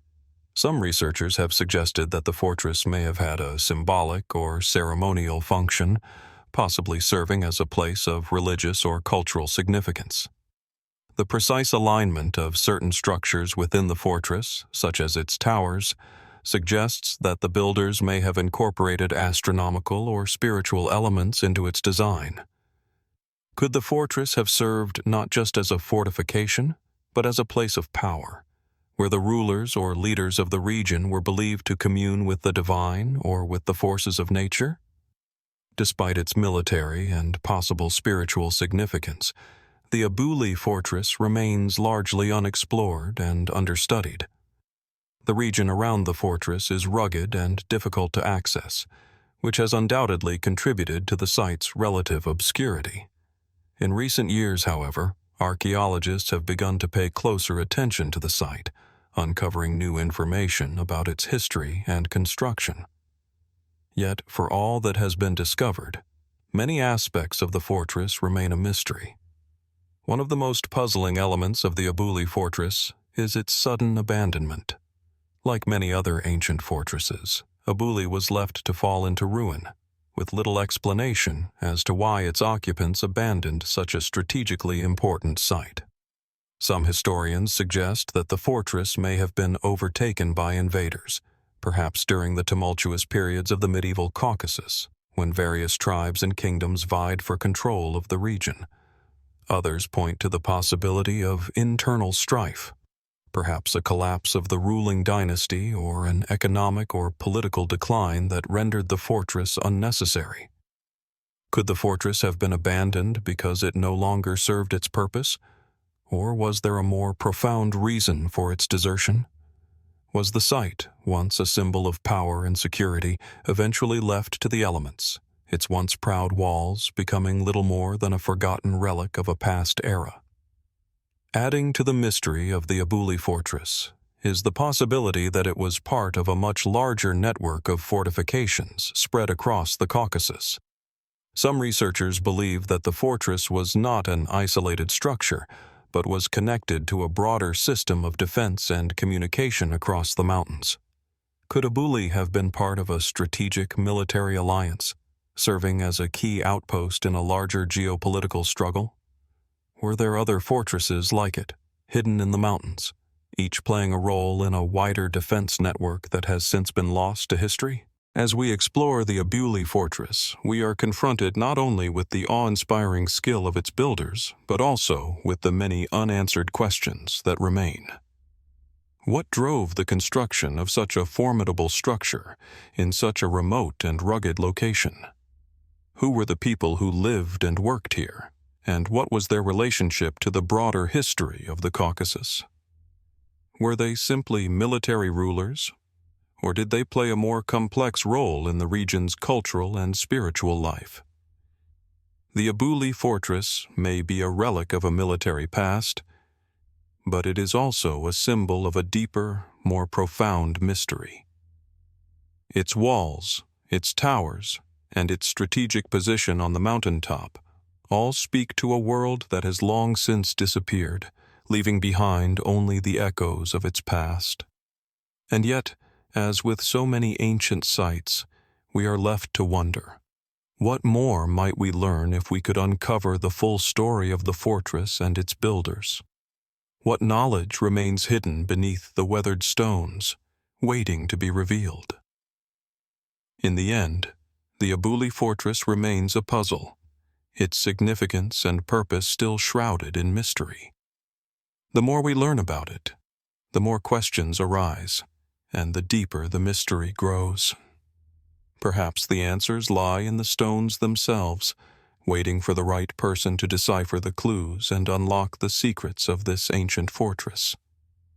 But for now, we can only stand in awe before it, marveling at the ingenuity and mystery of a past that still refuses to fully reveal itself. From the imposing and mysterious walls of Abuli Fortress, we now shift our gaze to a far more ancient, yet equally enigmatic site, the Dolmen of Soto.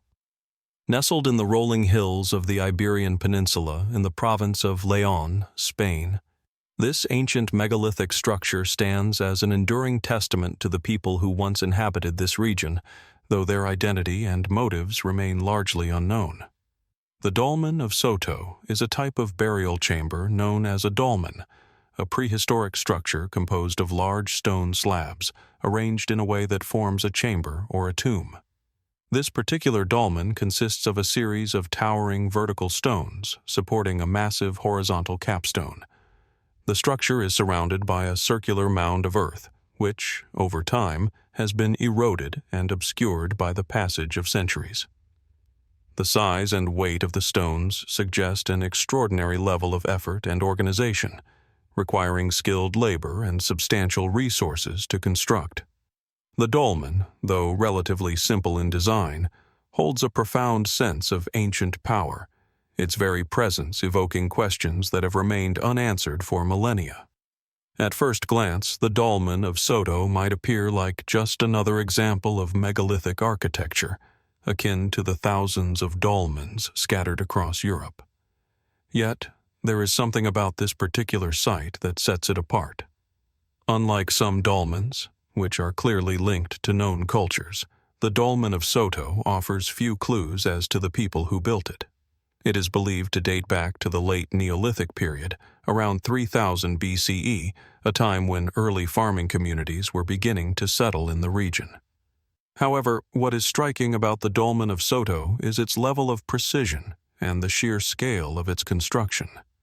Unlike other dolmens, which may consist of smaller stones or less carefully constructed chambers, the Dolmen of Soto displays an advanced understanding of engineering with the massive stones carefully positioned and perfectly aligned. Was this the work of an advanced but now forgotten culture that possessed more sophisticated skills than the surrounding Neolithic communities? The dolmen is, of course, primarily viewed through the lens of burial practices. Many dolmens were used as collective tombs, where the remains of important individuals or families were placed after death. The Dolmen of Soto fits this pattern, and it's easy to imagine that it once served as a place of reverence, where the dead were honored and their spirits believed to be connected to the land and the cosmos. The ritual significance of the dolmen cannot be underestimated. The layout and design of these structures suggest a deep understanding of astronomy and the cycles of nature. It is possible that the positioning of the stones at the Dolmen of Soto was not accidental, but a deliberate act, aligning the tomb with the movements of the stars, the sun, or the moon. In many ancient cultures, burial sites were strategically aligned to celestial events, marking them as sacred spaces where the boundaries between the physical world and the spiritual realm could be crossed. But if the Dolmen of Soto is indeed linked to astronomical knowledge, what exactly were the people who built it trying to achieve? Was the dolmen constructed as a means of connecting with the heavens, a portal between the earthly realm and the divine? Or perhaps it served as a place where the celestial bodies were used to mark time, deciphering the rhythms of the stars to guide agricultural cycles, or to inform rituals tied to life and death. The alignment of many megalithic structures with specific celestial events raises the question: was the Dolmen of Soto a kind of cosmic map, a tool for navigating the relationship between the people, their environment, and the universe? However, there are other aspects of the dolmen that challenge conventional explanations. One of the most curious elements of the Dolmen of Soto is the mystery of its construction. How was such a massive structure built with the primitive tools available at the time? The stones, each weighing several tons, would have been difficult to transport, especially across the uneven and mountainous terrain of the region. The logistics involved in erecting the dolmen suggest a level of coordination and planning that seems beyond the capabilities of a small, isolated farming community. Was this a project undertaken by a single, powerful tribe, or was there a larger network of people involved? What kind of organization and labor force would have been needed to move and arrange these stones with such precision? Some researchers have raised speculative theories that suggest the dolmen could have been part of a larger system of megalithic sites, each designed to serve specific purposes within a broader spiritual or astronomical framework. Perhaps the Dolmen of Soto was part of a regional or even pan-European network of sacred sites, a line of beacons that formed a spiritual and practical connection across vast distances. Could it be that the people who built this dolmen had access to knowledge and techniques that we have yet to fully understand? Knowledge that tied their construction to the broader rhythms of the earth and sky? The possibility that the Dolmen of Soto was constructed with advanced techniques or for a purpose beyond simple burial adds another layer of mystery to the site. While it is not uncommon for megalithic structures to be tied to religious or ceremonial functions, the specific intent behind the dolmen remains unclear. Did it serve as a portal to the divine, a place where the living could commune with the spirits of the ancestors? Or was it a symbol of power, a monument to the status and wealth of those buried within it? If the dolmen was meant to facilitate a connection between the human and spiritual worlds, what beliefs did the builders hold about death, the afterlife, and the forces that shaped their existence? The more we learn about the Dolmen of Soto, the more questions arise. Its quiet, weathered stones continue to speak to us, whispering secrets that remain elusive. The site's precise construction, its mysterious origins, and its potential astronomical connections all point to a people with knowledge and skills that far exceed what we commonly associate with the Neolithic period. And yet, as with so many ancient sites, the full story of the Dolmen of Soto remains untold. Was it merely a burial place, or does it represent something far more complex? Something that tied together the physical and spiritual worlds in a way we have yet to comprehend. The Dolmen of Soto stands as a monument to a distant past, its stones still holding the echoes of a lost culture. The mysteries of its construction, its purpose, and its meaning remain hidden within the layers of time, and perhaps will remain so forever. As we gaze upon the silent stones, we are reminded of how much we still have to learn about the people who built them, and how much is left to discover about the ancient world that lies just beneath the surface of our modern understanding. What other secrets does this dolmen hold waiting to be uncovered? What knowledge and wisdom, lost to time, still lie buried beneath the earth? As we leave behind the Dolmen of Soto and its quiet, enigmatic presence, we travel further west, across the seas, to the rugged shores of Brittany, France. Here, nestled among the rocky coastline of the Armorique region, stands a site that has intrigued archaeologists and historians for centuries: the Cairn of Barnenez. A massive Neolithic burial mound, the Cairn of Barnenez is not only one of the largest of its kind in Europe, but it is also one of the most mysterious. Its purpose, construction, and the people who built it are subjects of intense debate, with many questions still unanswered. The Cairn of Barnenez rises above the surrounding landscape like a silent giant, its stones weathered by millennia of wind, rain, and salt water. The mound covers an area of around 20,000 square feet, making it an imposing sight.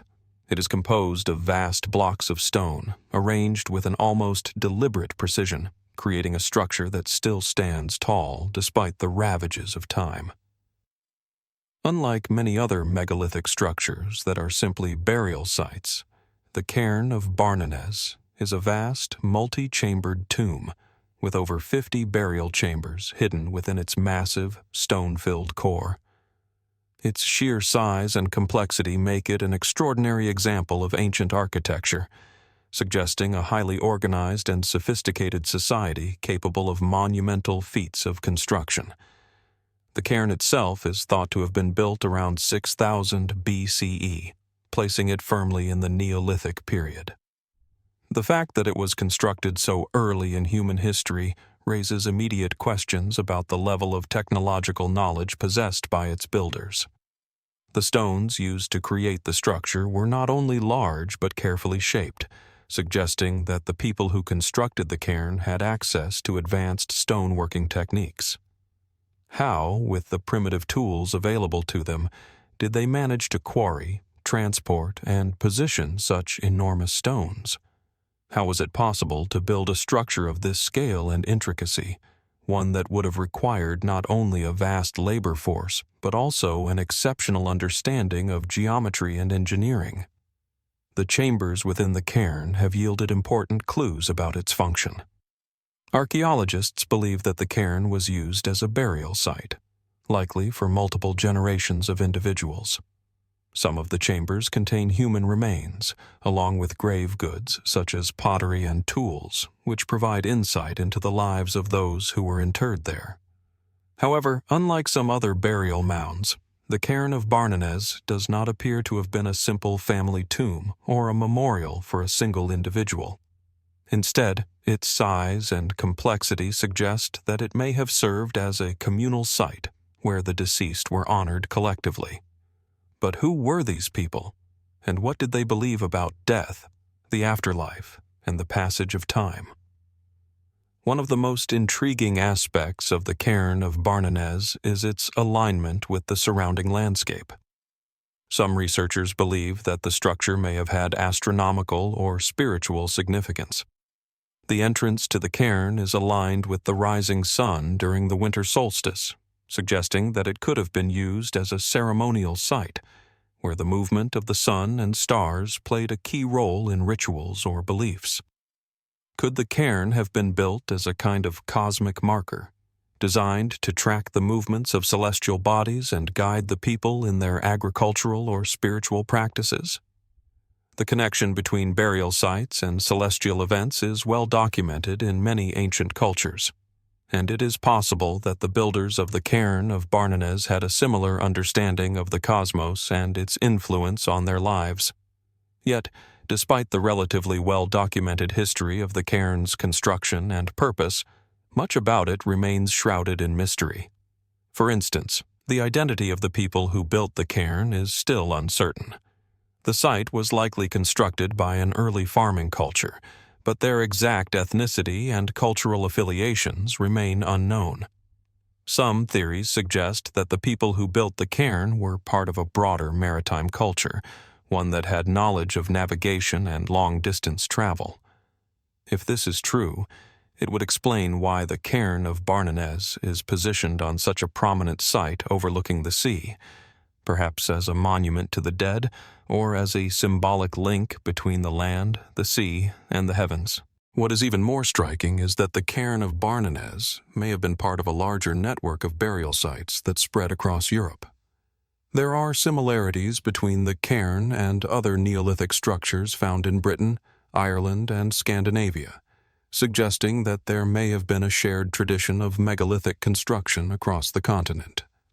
Some researchers have posited that the cairn could have been part of a larger ceremonial landscape, one in which the dead were honored through rituals that connected them with the earth, the stars, and the sea. Could the Cairn of Barnenez have been built as part of a widespread pan-European tradition that extended across thousands of miles?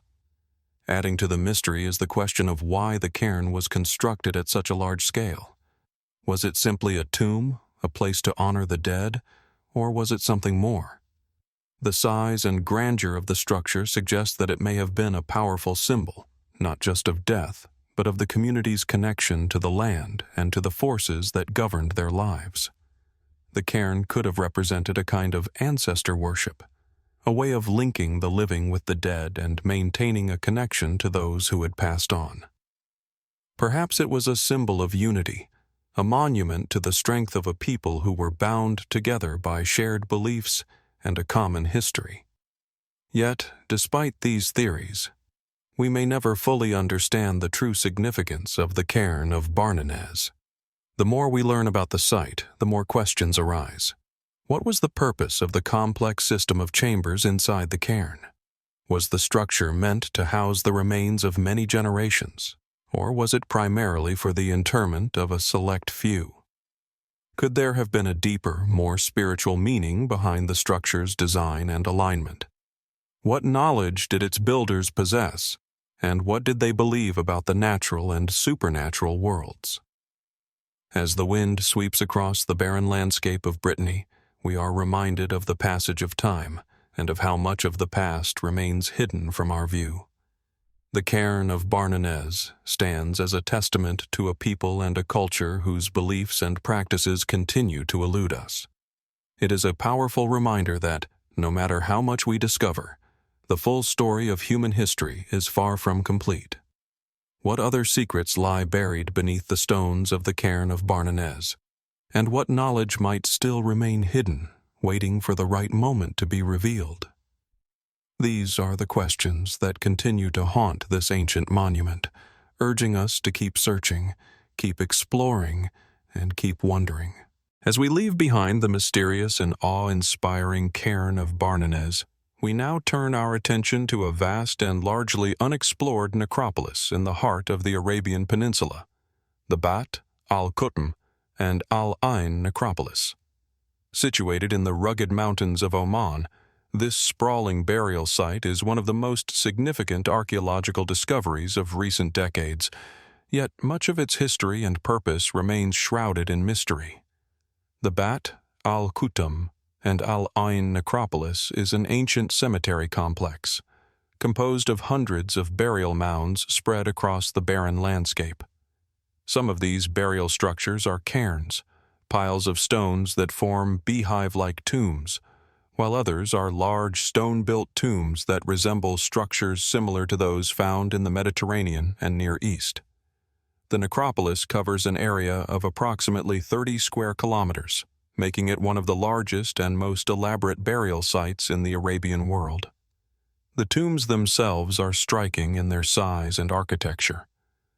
Many of the burial mounds are crowned with massive stone slabs, while others are more elaborate, with walls that form chambers designed for multiple burials.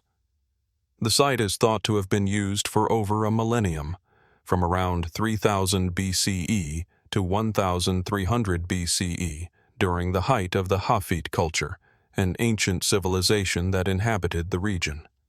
The precise layout and the alignment of the tombs suggest a high degree of planning and organization, indicating that those who built these structures were skilled architects and engineers. At the heart of the necropolis is Bat, the largest and most famous of the three burial sites. Bat's burial mounds stand in dramatic contrast to the surrounding desert, their ancient stones a testament to the labor and dedication of the people who constructed them. The tombs here are believed to have been used for elite burials, likely for important individuals, perhaps rulers or priests, whose graves contained not just human remains but elaborate grave goods, pottery, weapons, jewelry, and personal items meant to accompany the deceased into the afterlife. The sheer size of the tombs, combined with the wealth of grave goods found within, suggests that these individuals held significant social or religious power. What remains truly puzzling, however, is the nature of the people who built and used these tombs. The Hafid culture that is most commonly associated with the necropolis left behind very few written records, making it difficult to understand their society, beliefs, and practices. Who were they, and where did they come from? How did they manage to create such complex structures in such a harsh environment?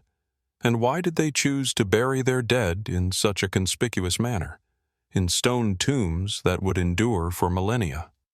The answers to these questions are elusive. Archaeologists have uncovered evidence that the people of the Hafid culture were skilled traders, possibly linking the Arabian Peninsula with the ancient civilizations of Mesopotamia and the Indus Valley. Some researchers suggest that these tombs were part of a wider network of burial sites that spanned across the Arabian Peninsula and beyond, perhaps marking important trade routes or acting as symbols of political or religious authority. Could the necropolis have served not just as a burial ground, but as a monumental marker, signaling the reach and influence of a forgotten civilization? The elaborate burial practices observed at Bat, al-Khutm, and Al-Ain also suggest a sophisticated understanding of death and the afterlife. Many of the tombs contain multiple burials, indicating that the dead were not simply interred, but were perhaps ritually prepared or ceremonially honored. Some tombs feature intricate stone carvings and inscriptions, although these are still largely undeciphered. Could these carvings hold the key to understanding the religious and spiritual beliefs of the Hafid culture? Were these tombs built as part of a larger ritual practice, one designed to ensure the safe passage of the dead into the afterlife, or perhaps to communicate with the gods? In addition to the burial chambers, other enigmatic features of the necropolis have raised questions about the site's function and significance. At Al-Khutm, a series of stone circles and structures have been discovered, leading some researchers to speculate that these may have had an astronomical or calendrical purpose. Were these stone circles used to track the movements of celestial bodies, perhaps as a way of marking seasonal changes or guiding agricultural practices? Similar astronomical alignments are found in other ancient burial sites across the world, from the megalithic tombs of Europe to the pyramids of Egypt. Could the Hafid people have shared a common knowledge of the stars, a tradition of celestial observation that extended across cultures and continents? There is also a curious absence of evidence linking the necropolis to a single known culture or civilization.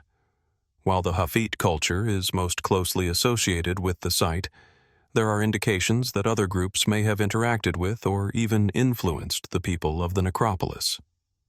Some of the burial practices and grave goods found at Bat bear striking similarities to those found in Mesopotamia and the Indus Valley, suggesting possible cultural exchange or migration.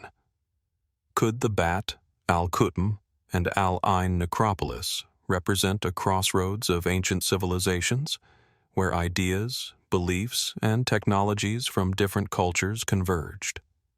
If so, what might that tell us about the social and cultural dynamics of the time, and how might the people of the Arabian Peninsula have influenced the development of early civilizations in the Near East?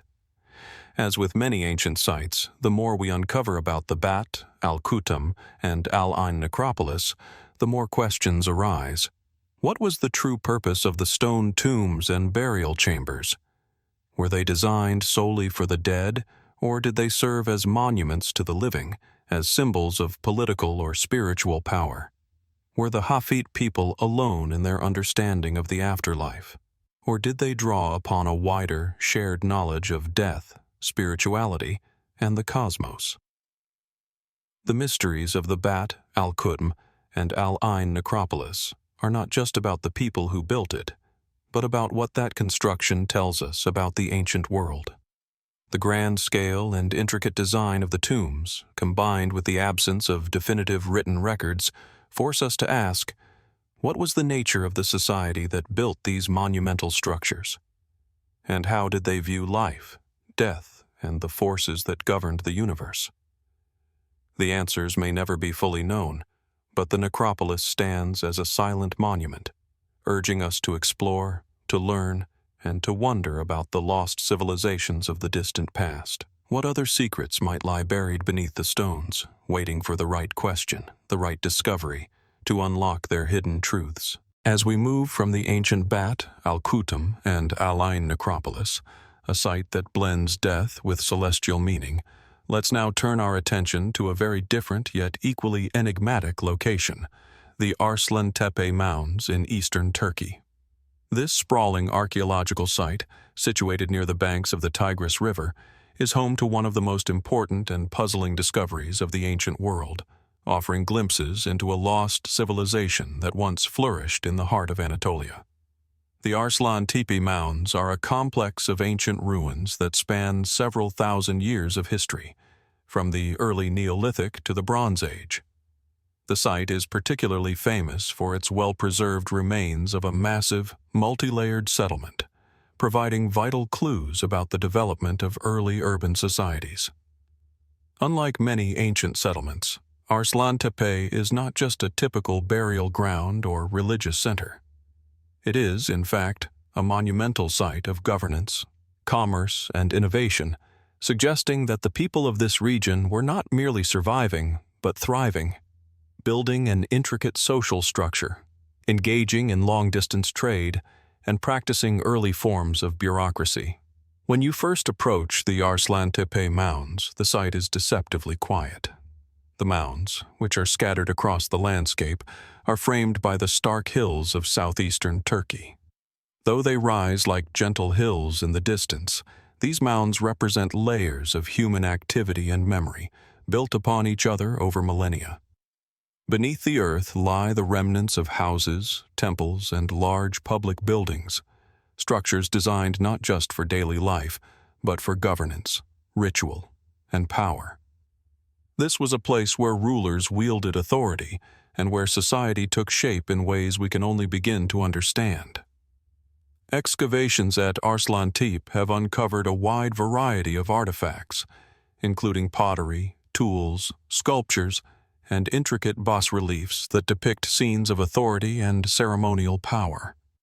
Among the most intriguing finds is a set of stone reliefs that suggest early forms of writing or symbolic communication.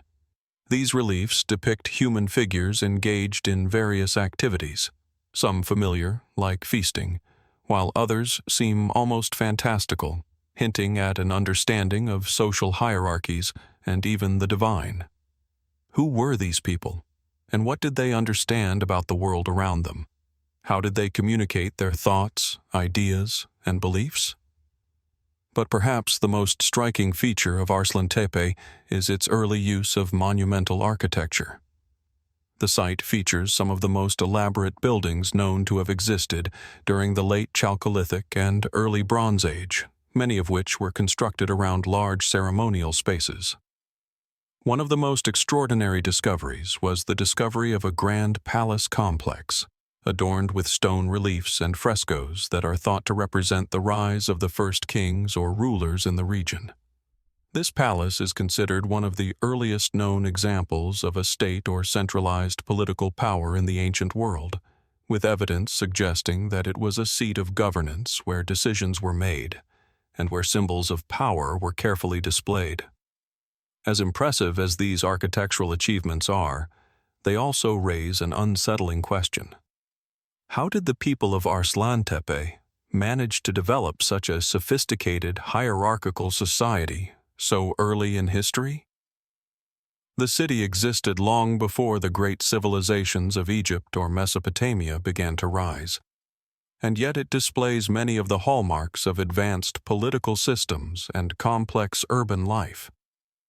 Did the rulers of Arslantepe possess knowledge and technologies that were lost to history, or did they draw upon a deeper yet forgotten tradition of governance and innovation? Another particularly enigmatic aspect of Arslantepe is its unexpected role in the development of early metallurgy. Evidence suggests that the people here were among the first to smelt copper, a practice that would later become integral to the rise of Bronze Age cultures across the ancient world. But how did they acquire this knowledge? Were they part of a larger network of metalworkers who spread their techniques through trade and communication? Or was their knowledge of metallurgy the result of an independent, local innovation? Some scholars suggest that the development of metallurgy in Arslantepe may have been linked to their ritual practices, as copper and bronze were often used to craft ceremonial objects and offerings. This connection between metallurgy and ritual adds another layer of complexity to the society at Arslantepe, suggesting that the manipulation of metals was not just a practical pursuit, but a sacred one, tied to the very heart of their beliefs. Despite the wealth of discoveries, Arslantepe is not a site with easily understood answers. The layers of history buried beneath the mounds tell a story of shifting cultural practices, of urbanization and state formation. But the precise meaning and significance of many of the structures remains elusive. The existence of what may have been a ruling class or powerful elites raises further questions about the social dynamics of the people who lived there. Was there a class system, and if so, how did it function? Were the leaders of Arslantepe part of a larger, unified cultural tradition, or did they emerge independently from surrounding regions? Furthermore, the evidence of writing, if that is indeed what the stone reliefs represent, opens up even more tantalizing possibilities. The people of Arslantepe may have had a form of symbolic communication long before the advent of true writing systems, suggesting an even deeper history of knowledge transmission than we have previously realized. Could these early symbols have been the precursor to writing, a way for the people of Arslantepe to preserve and communicate their laws, stories, and beliefs for future generations? The biggest mystery, however, lies in the fate of Arslantepe itself. Despite its impressive achievements, the city was abandoned sometime around 2000 BCE. The reasons for its sudden decline remain unclear. Was it destroyed by an invasion, a natural disaster, or internal social collapse? The site's abandonment marks a turning point in the history of the region, yet the reasons behind it remain obscured by time. Could Arslantepe have been the victim of its own success? A society too advanced for its time, overwhelmed by its own complexity? Or was its decline simply the result of larger regional shifts, as trade routes changed or the balance of power shifted elsewhere? As researchers continue to dig deeper into the mounds of Arslantepe, one thing becomes clear: the site holds many more secrets beneath its layers of stone. What drove the rulers of Arslantepe to create such an impressive display of power and culture? What knowledge did they possess, and how did they shape the world around them? And, perhaps most importantly, what caused the city to vanish from the historical record, leaving only the silent stones of its once grand buildings to tell its story? The mysteries of Arslantepe are far from resolved, and they invite us to look beyond the surface of this ancient mound, asking questions that still echo through time. What was lost when Arslantepe faded into history? And what might still remain, waiting to be uncovered? As we leave behind the Arslantepe Mounds, a site of early urban complexity and profound mystery, we travel westward, across the Mediterranean, to the island of Cyprus. Here, amidst the rolling hills and sun-kissed plains, lies one of the most enigmatic Neolithic sites ever uncovered: Khirokitia. A settlement that stands as a silent testament to a forgotten people, Khirokitia offers a glimpse into a prehistoric world that is still far from fully understood. The site itself is located in the southern part of Cyprus, perched at the foot of the Troodos Mountains. From a distance, the remnants of the settlement appear like a scattered collection of stones, weathered and worn by the passage of millennia. Yet, as you approach, it becomes clear that this is no ordinary collection of ruins. The site is a well-planned, densely packed settlement, consisting of circular stone houses arranged in a way that hints at an organized, community-driven design. The houses themselves are constructed from large limestone blocks, arranged to form sturdy, circular structures with thick walls and roofs that may have been constructed from wood and reeds.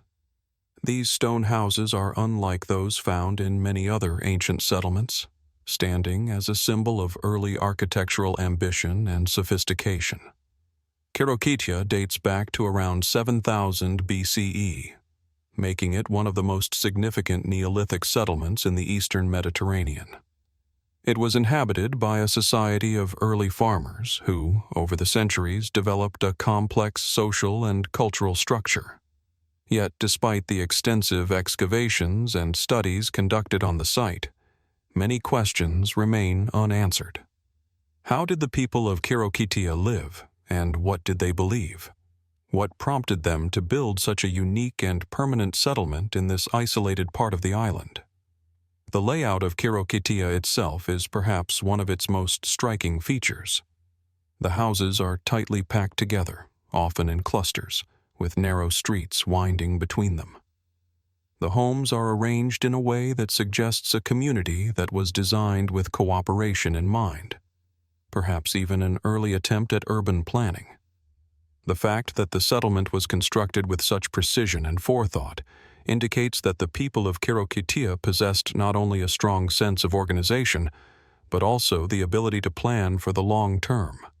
Were these people the earliest urbanites, or were they simply constructing a fortified village, a place of safety and communal living in a time when resources were scarce? Adding to the mystery of Khirokitia is its remarkable state of preservation. While many ancient sites have been ravaged by time and the elements, the houses of Khirokitia have survived in an unusually intact state. Some of the buildings still retain their original walls and floors, and the layout of the settlement is clearly discernible. This has allowed archaeologists to study the site in great detail, revealing insights into the daily lives of its inhabitants. Yet, despite these advances, the question remains, why was Khirokitia constructed in this way? What was the purpose of the circular houses, and why were they built with such a focus on communal living? The people of Khirokitia were likely part of a broader Neolithic culture, one that relied on farming, animal husbandry, and the domestication of plants. Evidence from the site suggests that they cultivated grains and legumes, and kept domesticated animals such as goats and sheep. But the lifestyle of the inhabitants goes beyond mere survival. Archaeological digs have uncovered a variety of tools, pottery, and artifacts that suggest the people of Khirokitia were skilled artisans, as well as farmers.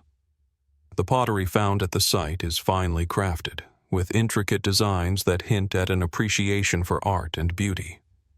Did these early Cypriots have a form of symbolic expression? And if so, what did these symbols mean?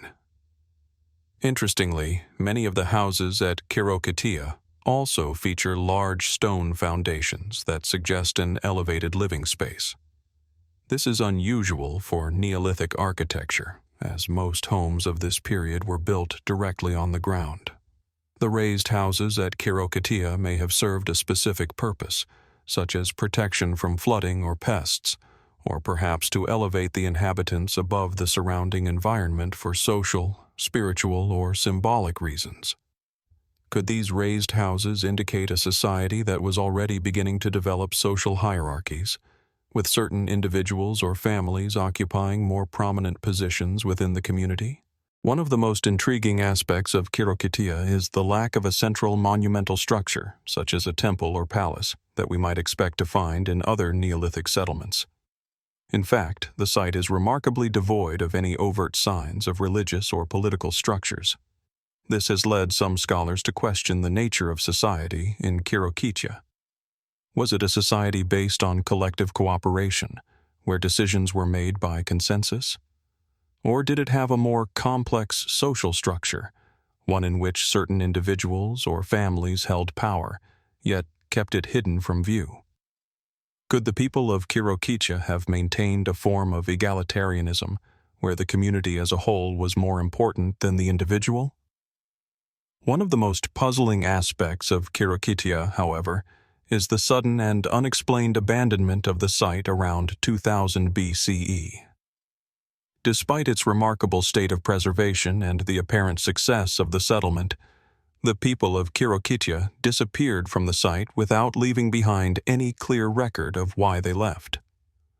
Archaeologists have speculated that environmental changes, such as shifts in climate or the depletion of local resources, may have played a role in the abandonment.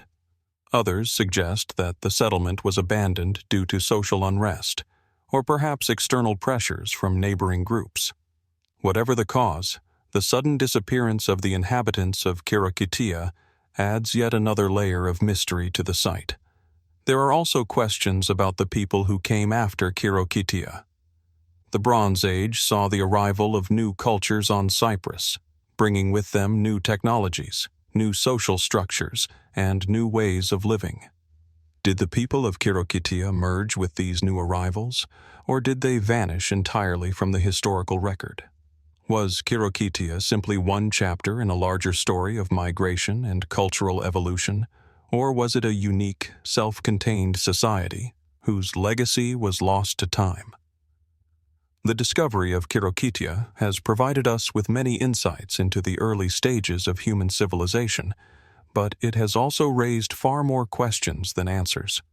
The circular houses, the focus on communal living, the absence of a central authority, and the sudden abandonment of the site all point to a people who lived in a world that we can only begin to understand. Who were the inhabitants of Khirokitia? What did they believe, and how did they relate to the world around them? What caused them to leave their carefully constructed settlement, and where did they go? As the sun sets over the ancient hills of Khirokitia, the site remains a testament to a people whose story is still waiting to be fully told. The stones that make up this Neolithic village have stood the test of time, yet they still conceal the secrets of its builders. How much longer will we have to wait before we unlock the full story of Khirokitia? What mysteries are still buried beneath the earth, waiting for the right question, the right discovery to bring them to light?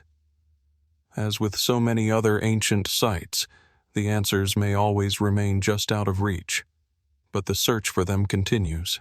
As we leave behind the quiet, enigmatic village of Khirokitia, a society whose secrets remain tightly woven into the fabric of time, we turn our gaze to a far different kind of mystery, one carved not into stone, but into the very earth itself. In the arid expanse of the Atacama Desert in northern Chile, a vast geoglyph stretches across the landscape, one that has stood for centuries, perhaps even millennia, as a silent testament to the knowledge and creativity of a civilization long lost to history, the Atacama Giant. Standing at an imposing 119 meters in length, the Atacama Giant is a massive figure etched into the desert floor, its form and purpose shrouded in uncertainty. Its outline, reminiscent of a human or deity-like figure, is drawn with remarkable precision, the lines carefully carved into the dusty terrain, making it visible from high above, like a message, an artwork, or a ritualistic symbol left for the heavens to see. Discovered in the 1940s by an aerial survey, the geoglyph remains one of the most striking and unexplained archaeological features in the world. The figure is composed of a long, angular body, with limbs that stretch out in a strikingly human shape. Yet there is something almost otherworldly about its proportions. The head, though somewhat indistinct, is elevated on the body's frame, suggesting it might represent a god or deity. It's the kind of figure that suggests deliberate intention, an image meant to be seen from afar, perhaps even from the sky. Its size and clarity suggest an extraordinary level of planning and effort by the people who created it. But what was their purpose? Why carve such a vast figure in such a remote and desolate landscape? For centuries, the Atacama Desert, one of the driest places on Earth, has been home to various civilizations, most notably the Atacameño, or Lichen Antai peoples. These ancient peoples left behind a rich legacy of petroglyphs, pottery, and other artifacts. Yet, the Atacama giant stands apart. It is not part of a larger, recognizable tradition of desert rock art. The figure is unique in its size, scale, and design, so large and so intricate that it begs the question, who could have conceived of such a grand, earthbound figure? The geoglyph itself is estimated to be over 2,000 years old, likely predating the rise of the Inca Empire. This places its creation squarely in the early stages of pre-Columbian civilization in South America. It is widely believed that the geoglyph was created by the Atacameño, who lived in the region long before the Spanish arrived in the 16th century. However, the exact date of the Atacama giant's creation is still debated. Some researchers suggest it could be much older, potentially stretching back to 1000 BCE or earlier, aligning it with the period when humans first began to experiment with large-scale desert art. Others speculate that it could have been created later, during the rise of complex societies in the Andean region. What can we truly know about a time before written history? What might this symbol represent if its meaning is not rooted in the same traditions as other known cultures? Theories about the purpose of the Atacama giant abound, yet none offer a definitive answer. Some scholars suggest that the figure is connected to astronomical observations, perhaps representing a celestial deity or an astral alignment. The positioning of the figure on the landscape, with its head pointed toward the horizon, has led to speculation that it might align with certain constellations or celestial events, such as the rising or setting of the sun, the moon, or a particular star. Could it have been created as a form of cosmic communication, a message to the gods or to the heavens, marking a sacred space in the vast desert? In many ancient cultures, such large-scale geoglyphs had religious significance, and this one could be no different. Others suggest that the Atacama giant may have had a more practical purpose, perhaps acting as a guidepost or landmark for travelers crossing the desert. Given the arid and unforgiving nature of the Atacama Desert, marked routes and points of reference would have been crucial for nomadic groups, trade routes, or pilgrimage paths. Could this figure have served as a kind of desert beacon, visible from afar, helping ancient peoples navigate the harsh landscape and find their way? If so, why such a grand and stylized figure? Was it meant to impress or to instill a sense of reverence in those who encountered it? But there is another, more speculative theory, one that moves beyond earthly explanations. Some believe that the Atacama giant may have been inspired by a more otherworldly influence. The stark, vast landscape of the desert, combined with the sheer scale of the geoglyph, has led some to suggest that the figure might represent an ancient form of extraterrestrial communication or visitation. This theory, while far from mainstream, stems from the fact that the Atacama giant shares some features with other geoglyphs found worldwide, such as those in Nazca, Peru. The alignment of these figures, their vastness, and the effort involved in creating them all invite the possibility that their creators were responding to forces beyond their world, forces whose nature we may never fully understand. Despite these varying theories, the true meaning behind the Atacama giant remains elusive. What we do know is that it is one of the most extraordinary and mysterious features in the world of archaeology. The sheer scale and the precision with which it was crafted indicate that it held significant importance to the people who created it. Whether it was a divine offering, an astronomical calendar, or a guidepost for desert travelers, the Atacama giant stands as a reminder of the incredible human capacity for imagination and ingenuity in the face of the unknown. And yet, the question persists. Why this figure? Why was such an enormous and complex design chosen, and what did it mean to the people who crafted it? Was it a simple act of art or symbolism, or did it carry deeper significance, perhaps even a message to the gods, the stars, or future generations? The geoglyph's location in one of the harshest environments on Earth adds another layer of mystery. The Atacama Desert, with its hyper-arid conditions, has remained largely unchanged for thousands of years. The lack of rain, the absence of vegetation, and the winds that sweep across the land have preserved the figure remarkably well. But how much of its meaning, its original purpose, has been erased by the passage of time? What did the creators of this giant figure understand about their world that we may have lost? And what can we still learn from this timeless artifact? As the sun sets over the arid landscape of the Atacama Desert, the Atacama giant stands silent, carved into the earth, a reminder of the mysteries that still lie just beneath the surface of our understanding. Its enormity and complexity suggest a civilization that saw something grander than just survival, a people who believed in something greater, who sought to communicate with forces beyond their grasp. And though much of its purpose remains a riddle, the Atacama giant continues to stand as a testament to the creativity, spirituality, and vision of the ancient peoples who shaped it. What further secrets does it still hold? What can future generations discover about this enigmatic symbol, and what mysteries are yet to be uncovered in the vast, unforgiving desert? Only time will tell. As we leave behind the mysteries of the Atacama giant, an enigma carved into the very earth of the desert, we turn now to a different kind of puzzle, hidden away in the lush landscape of the Balearic Islands. Here on the island of Minorca, the Talatí de Dalt site stands as a curious and compelling remnant of a civilization that once thrived in isolation from the rest of the Mediterranean world. Though relatively small compared to some of the other ancient monuments we've explored, the mystery of Talatí de Dalt is no less significant. It speaks to a culture whose purpose, beliefs, and eventual fate have been lost to the ages. The site of Talatí de Dalt is located in the hills above the island's southern coastline, surrounded by dense pine forests and rugged terrain. From the air, the remains of the settlement appear like a scatter of stones, crumbled walls, and faded remnants of ancient buildings.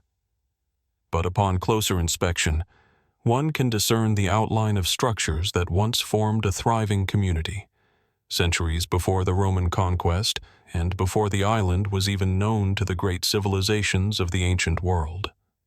What stands out most at Talatí de Dalt are the talas, large T-shaped megalithic structures that dominate the landscape. These enigmatic stone formations are thought to have served as ritual or ceremonial sites, but their true purpose remains one of the most enduring mysteries of Mediterranean prehistory. The talas are made from massive blocks of limestone, each weighing several tons, and the way they are arranged suggests they were erected with great precision and purpose. The upright stone, the post, is balanced by a massive horizontal slab, the beam, creating a structure that looks almost like a doorway, or perhaps the frame of an altar. These arrangements are spread throughout the site, standing as silent witnesses to a time long forgotten. The talas are not unique to Talatí de Dalt. They are found at several other sites across Minorca, and even some on the neighboring island of Majorca. However, what sets Talatí de Dalt apart is its remarkable state of preservation. Unlike many ancient ruins that have been destroyed by time or human activity, the talas at Talatí de Dalt remain largely intact, giving us a clearer picture of what this site may have looked like during its heyday. But who built them and why? What knowledge did they hold that we no longer understand? The people who constructed the Talatí de Dalt site are thought to have been part of a Bronze Age culture that inhabited Minorca around 1500 BCE. Known as the Talayotic culture, These early inhabitants left behind a legacy of stone structures and artifacts, many of which suggest a society with advanced architectural and engineering knowledge for its time. The construction of talas requires not only great physical labor, but also a sophisticated understanding of the landscape and the forces of nature. How did these early people manage to move such massive stones and arrange them with such precision, all without the advanced tools or technology that we take for granted today? While the talas are the most notable feature of Talatí de Dalt, they are not the only remarkable aspect of the site. Surrounding the central ceremonial area are the remains of other structures: circular buildings, rectangular enclosures, and large stone platforms. Some archaeologists believe that these buildings served residential purposes, while others think they might have been communal or ritual spaces. There is even evidence that suggests the site may have been a center for metallurgy, as fragments of bronze tools and weapons have been discovered nearby. Did the people of Talatí de Dalt use the site as a place of trade? Or did it serve as a more specialized function, like a place where the power of the talas was harnessed for religious or spiritual purposes? The layout of the site hints at a highly organized society. Unlike other sites that appear to be more haphazard or practical in their construction, Talatí de Dalt seems intentionally planned, as if every stone and structure was placed with a specific purpose in mind. What does this suggest about the people who built it? Were they a highly organized group with a centralized leadership? Or was this site the product of a cooperative effort between different families or tribes? Were these people driven by the desire to create a place of worship? Or was there a more mundane reason behind the construction of such a monumental site? Leaving behind the architectural marvels of Talatí de Dalt in Minorca, we journey to the rugged terrain of northern Algeria, where a site of monumental significance rises quietly from the earth. Medracen, a vast funerary monument, sits atop a hill in the foothills of the Atlas Mountains, dominating the surrounding landscape. At first glance, it appears like any other burial mound from the distant past, but as we examine it more closely, it becomes clear that this tomb is unlike any other. The Medracen tomb, built by the Numidian people during the 3rd century BCE, challenges our understanding of the ancient world, and it remains a potent symbol of a kingdom whose cultural and political legacy is still largely unknown. The structure itself is both imposing and enigmatic. Rising nearly 12 meters from the ground, the Medracen tomb is a large, circular mound composed of massive stone blocks, some weighing several tons. The tomb's diameter spans over 60 meters, a scale that immediately signals its importance. Its design, featuring concentric rings of stone, evokes a sense of deliberate intention, a structure built not merely as a burial site, but as a lasting monument to power and prestige. From a distance, the tomb stands like a solitary sentinel, observing the shifting seasons and the passing centuries. The mound, though weathered by time, still holds an imposing presence, seemingly untouched by the ravages of history. Yet, as we approach, the mysteries surrounding it become palpable. Despite the tomb's striking presence, little is known about the people who built it or the individual who was interred within. The Numidian kingdom, whose rulers likely commissioned the tomb, was a formidable power in North Africa during the ancient world. Known for their expert cavalry and military prowess, the Numidians played a pivotal role in the politics of the Mediterranean, often aligning themselves with larger powers like Rome and Carthage. But while their influence is well documented in historical texts, their own cultural and religious practices remain elusive. Medracen, like many other ancient sites, serves as a rare window into a civilization whose identity and customs have largely been lost to time. The tomb is an example of a tholos structure, a type of ancient burial mound that was commonly used in Mediterranean cultures. However, what sets Medracen apart is its sheer scale and complexity. The structure's core is made up of large, carefully shaped stones, with the central chamber believed to have once held the remains of a significant individual, likely a king, noble, or religious leader. Around the central chamber are additional concentric rings of stones, each one possibly representing different aspects of the individual's life or status. The circular design, with its precise geometry, suggests a people who not only valued symbolism, but possessed the engineering knowledge necessary to create such an ambitious structure. But why such grandeur? What were the Numidians attempting to convey with the construction of Medracen?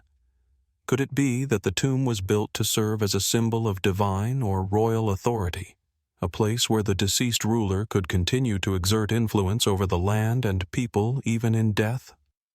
The Numidian kingdom was known for its warrior culture, and its rulers likely viewed death as a transition into another realm where power and influence could still be wielded. The monumental nature of the Medracen tomb hints at a deep connection between the living and the dead, with the tomb perhaps serving as a bridge between these two worlds. It is worth noting that Medracen is not the only tomb of its kind in the region. A necropolis of similar tombs, each displaying variations on the central tholos design, is scattered across the landscape, hinting at the possibility of a royal burial complex. Archaeologists have uncovered a number of these tombs, many of which share the same construction techniques and overall layout. This suggests that the Numidians were not only skilled builders, but also had a carefully organized social hierarchy, one in which the tombs played an integral role in cementing the authority of their rulers. But even with these discoveries, we are still left to wonder, who were these individuals, and what do these monuments reveal about their beliefs and way of life? The Medracen tomb is often attributed to King Massinissa, a Numidian ruler who played a significant role in the Second Punic War, and later in the formation of a unified Numidian kingdom. But is the tomb truly his? This question remains unanswered. There is little direct evidence to link the tomb to any specific historical figure, leaving room for speculation. Some archaeologists have suggested that Medracen may be the final resting place of an unknown ruler, perhaps one whose name has been lost to history. Others have posited that the tomb could represent the collective burial site of a family or a line of kings, each one contribute. Leaving behind the architectural marvels of Talatí de Dalt in Minorca, we journey to the rugged terrain of northern Algeria, where a site of monumental significance rises quietly from the earth. Medracen, a vast funerary monument, sits atop a hill in the foothills of the Atlas Mountains, dominating the surrounding landscape. At first glance, it appears like any other burial mound from the distant past, but as we examine it more closely, it becomes clear that this tomb is unlike any other.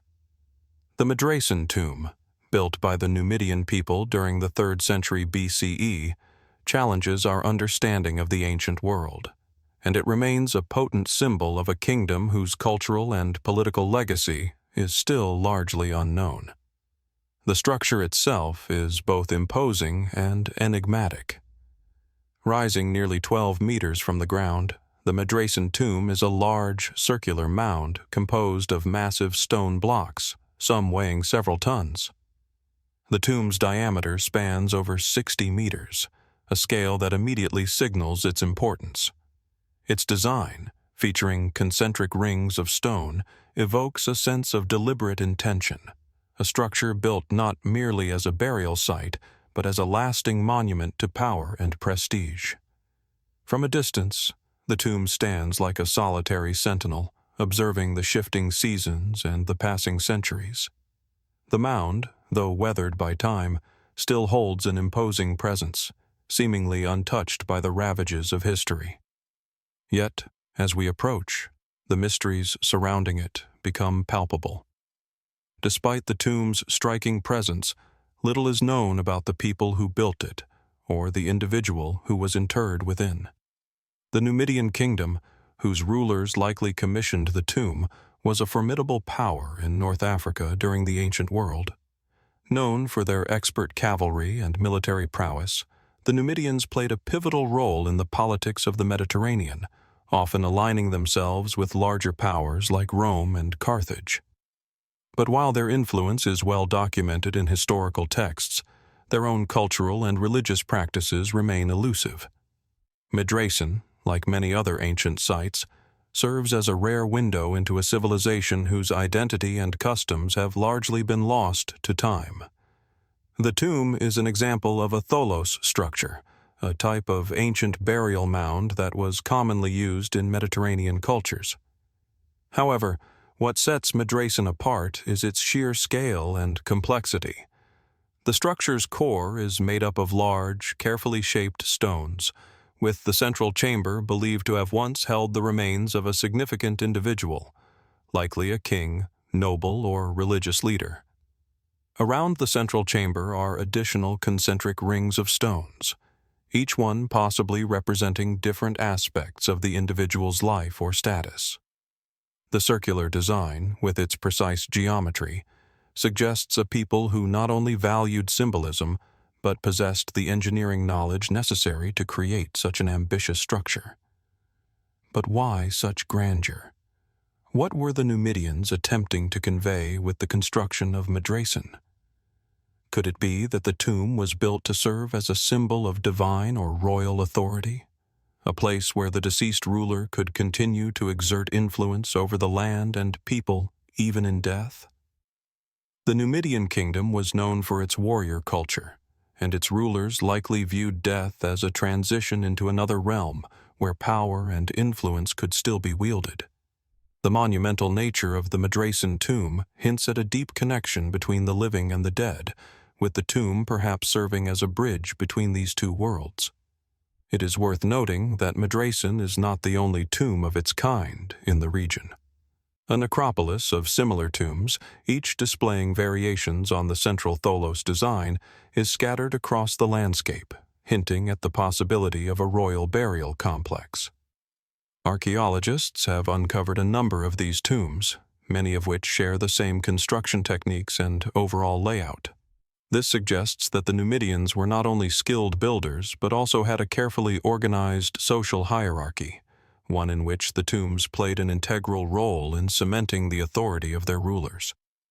But even with these discoveries, we are still left to wonder, who were these individuals, and what do these monuments reveal about their beliefs and way of life? The Medracen tomb is often attributed to King Massinissa, a Numidian ruler who played a significant role in the Second Punic War, and later in the formation of a unified Numidian kingdom. But is the tomb truly his? This question remains unanswered. There is little direct evidence to link the tomb to any specific historical figure, leaving room for speculation. Some archaeologists have suggested that Medracen may be the final resting place of an unknown ruler, perhaps one whose name has been lost to history. Others have posited that the tomb could represent the collective burial site of a family or a line of kings, each one contributing to the tomb's construction over generations. The mystery deepens when we consider the tomb's relationship to the surrounding landscape. The Medracen tomb is positioned on a high hill, offering a commanding view of the plains below. This strategic placement suggests that the tomb may have held not only a spiritual significance but also a political one. Was it constructed to serve as a landmark, marking the boundary of a kingdom or a sacred territory? Or did the location hold deeper symbolic meaning, tied to the geography or cosmology of the Numidian people? While some scholars have proposed that the tomb was built to honor a particular deity or represent the alignment of celestial bodies, such theories remain speculative. The lack of written records from the Numidian period leaves much to the imagination. Could the tomb's design have had astronomical significance, aligning with the movements of the sun, moon, or stars? Some researchers have pointed to the tomb's circular structure as potentially symbolic of the cycle of life, death, and rebirth, an idea that resonates with other ancient cultures, where the wheel or circle represented eternity. Could the Medracen tomb, with its concentric rings, have been designed to reflect this belief? In addition to the tomb's physical structure, Archaeologists have uncovered several artifacts nearby that suggest a rich cultural and religious life surrounding Medracen. Pottery shards, weapons, and figurines have been found in the vicinity, hinting at the material culture of the Numidian people. Yet these objects offer only a glimpse into the daily lives of those who once inhabited this region. The absence of detailed inscriptions or monumental records makes it difficult to draw firm conclusions about the Numidian belief system, and the tomb's function remains an open question. Was Medracen a purely royal tomb, or was it also a place of religious or ritual significance? Some have even speculated that the tomb may have had political or military implications, possibly serving as a symbol of power or unity for the Numidian kingdom. In the end, Medracen stands as a monument not just to a forgotten ruler, but to the complex and often elusive nature of ancient cultures. Despite its imposing size and the years of study it has undergone, the tomb remains shrouded in mystery, offering few clear answers. It speaks to a past that we are still struggling to fully understand. A past where the boundaries between life and death, the divine and the earthly, were perhaps far more fluid than we can comprehend. The questions surrounding Medracen are both profound and tantalizing. Who was buried here, and what did this tomb mean to those who built it? What role did it play in the larger context of Numidian culture and politics? And, most intriguingly, what knowledge, beliefs, or secrets might still be hidden beneath the stones of this ancient monument, waiting to be uncovered by future generations? As we stand before Medracen, we are reminded that some mysteries remain beyond our reach. The tomb continues to stand as a silent witness to a long-lost civilization, its true meaning perhaps forever out of grasp. Yet in its silence, it speaks volumes, inviting us to wonder, to question, and to explore what might still be buried beneath the sands of time. As we leave the ancient mounds of Medracen, we find ourselves transported to a very different landscape, one that stretches across the arid hills of Texas in the United States. Here, in the lower Pecos Canyonlands, a series of breathtaking rock paintings offers a glimpse into the past that is as enigmatic as it is beautiful. Known as the White Shaman Mural, this intricate and otherworldly piece of art invites us to question the spiritual and cultural depths of the people who created it. While it may be thousands of miles away from the tombs of Medracen, both share a common thread, mysterious, intricate, and rich with meaning, yet veiled in the uncertainty of their true purpose. The White Shaman Mural is located within a cave at the White Shaman Preserve, part of a protected archaeological site in the Pecos River region. The mural itself is painted on a rock wall, its colors still surprisingly vivid after over 1,000 years. The first thing that strikes you is the sheer scale and complexity of the artwork. The mural spans more than 26 feet in length and features a wide array of symbols and figures that appear to tell a story, one that is cryptic, spiritual, and profoundly connected to the landscape that surrounds it. At its center, a humanoid figure stands out, painted in white ochre. This figure, known as the White Shaman, is a stylized human form with exaggerated features, perhaps symbolic of the divine or the supernatural. The figure is adorned with what appear to be ceremonial garments, with other figures or symbols surrounding it. The shaman appears to be interacting with these symbols in a way that suggests a ritualistic or spiritual significance, yet the meaning behind these interactions remains unclear. Above and around the figure are various animals, some of them real, others more abstract, intertwined in an enigmatic dance of color and form. This fusion of human and animal imagery raises an immediate question. What do these creatures represent? Are they spiritual guides, companions, or something else entirely? The colors, too, evoke a sense of ancient power. The white of the shaman contrasts sharply with the deeper reds, yellows, and blacks of the surrounding symbols and creatures. These pigments were not simply chosen for their aesthetic appeal, but for their spiritual significance. The Pecos people, who are believed to have created the mural, were known to use natural materials such as ochre and charcoal for their paintings, substances that could have held symbolic meanings within their culture. The use of white, in particular, stands out. Was it meant to represent purity, a connection to the spirit world, or perhaps the role of the shaman as a mediator between the realms of the living and the dead? The white shaman mural is not merely an artistic representation. It seems to be a key into the spiritual world of its creators. The Pecos people, whose culture thrived in the region between 1000 BCE and 1500 CE, were hunter-gatherers with a deep connection to the land.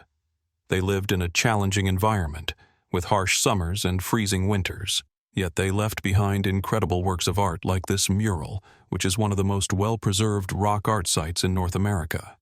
Their rock paintings, found in caves and on cliffs throughout the Pecos River region, offer a rare and intimate glimpse into a world of rituals, myths, and beliefs that were deeply tied to the forces of nature and the supernatural. But what exactly does the white shaman mural depict? While the consensus is that it is related to ritualistic practices, its precise meaning remains an open question. The shaman figure is often thought to represent a spiritual leader, someone capable of traversing the boundaries between the human world and the spirit world.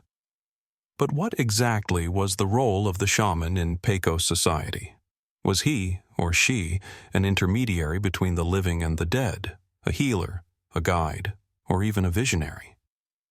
The mural's placement, deep within the cave and away from daily life, suggests that it may have been part of a sacred space, one used for rituals that were intended to connect the people with the spiritual realm. But what rituals could have taken place here? Were the figures painted on the wall part of a larger ceremony, perhaps one involving initiation, healing, or ancestor worship? The animals surrounding the central figure in the mural further deepen the mystery. Some of these animals, such as bison, deer, and birds, are native to the region and might have symbolized the natural world and the cycles of life and death. Others, however, are harder to identify, leaving open the question of whether they represent supernatural beings or spiritual forces. Some researchers have suggested that these figures may have been part of a larger cosmology, one that blended the human, animal, and spiritual worlds into a unified whole. Could the Pecos people have believed that their world was shaped by these forces, with the shaman acting as a guide who could communicate with the unseen realms? Then there are the abstract symbols that are scattered across the mural.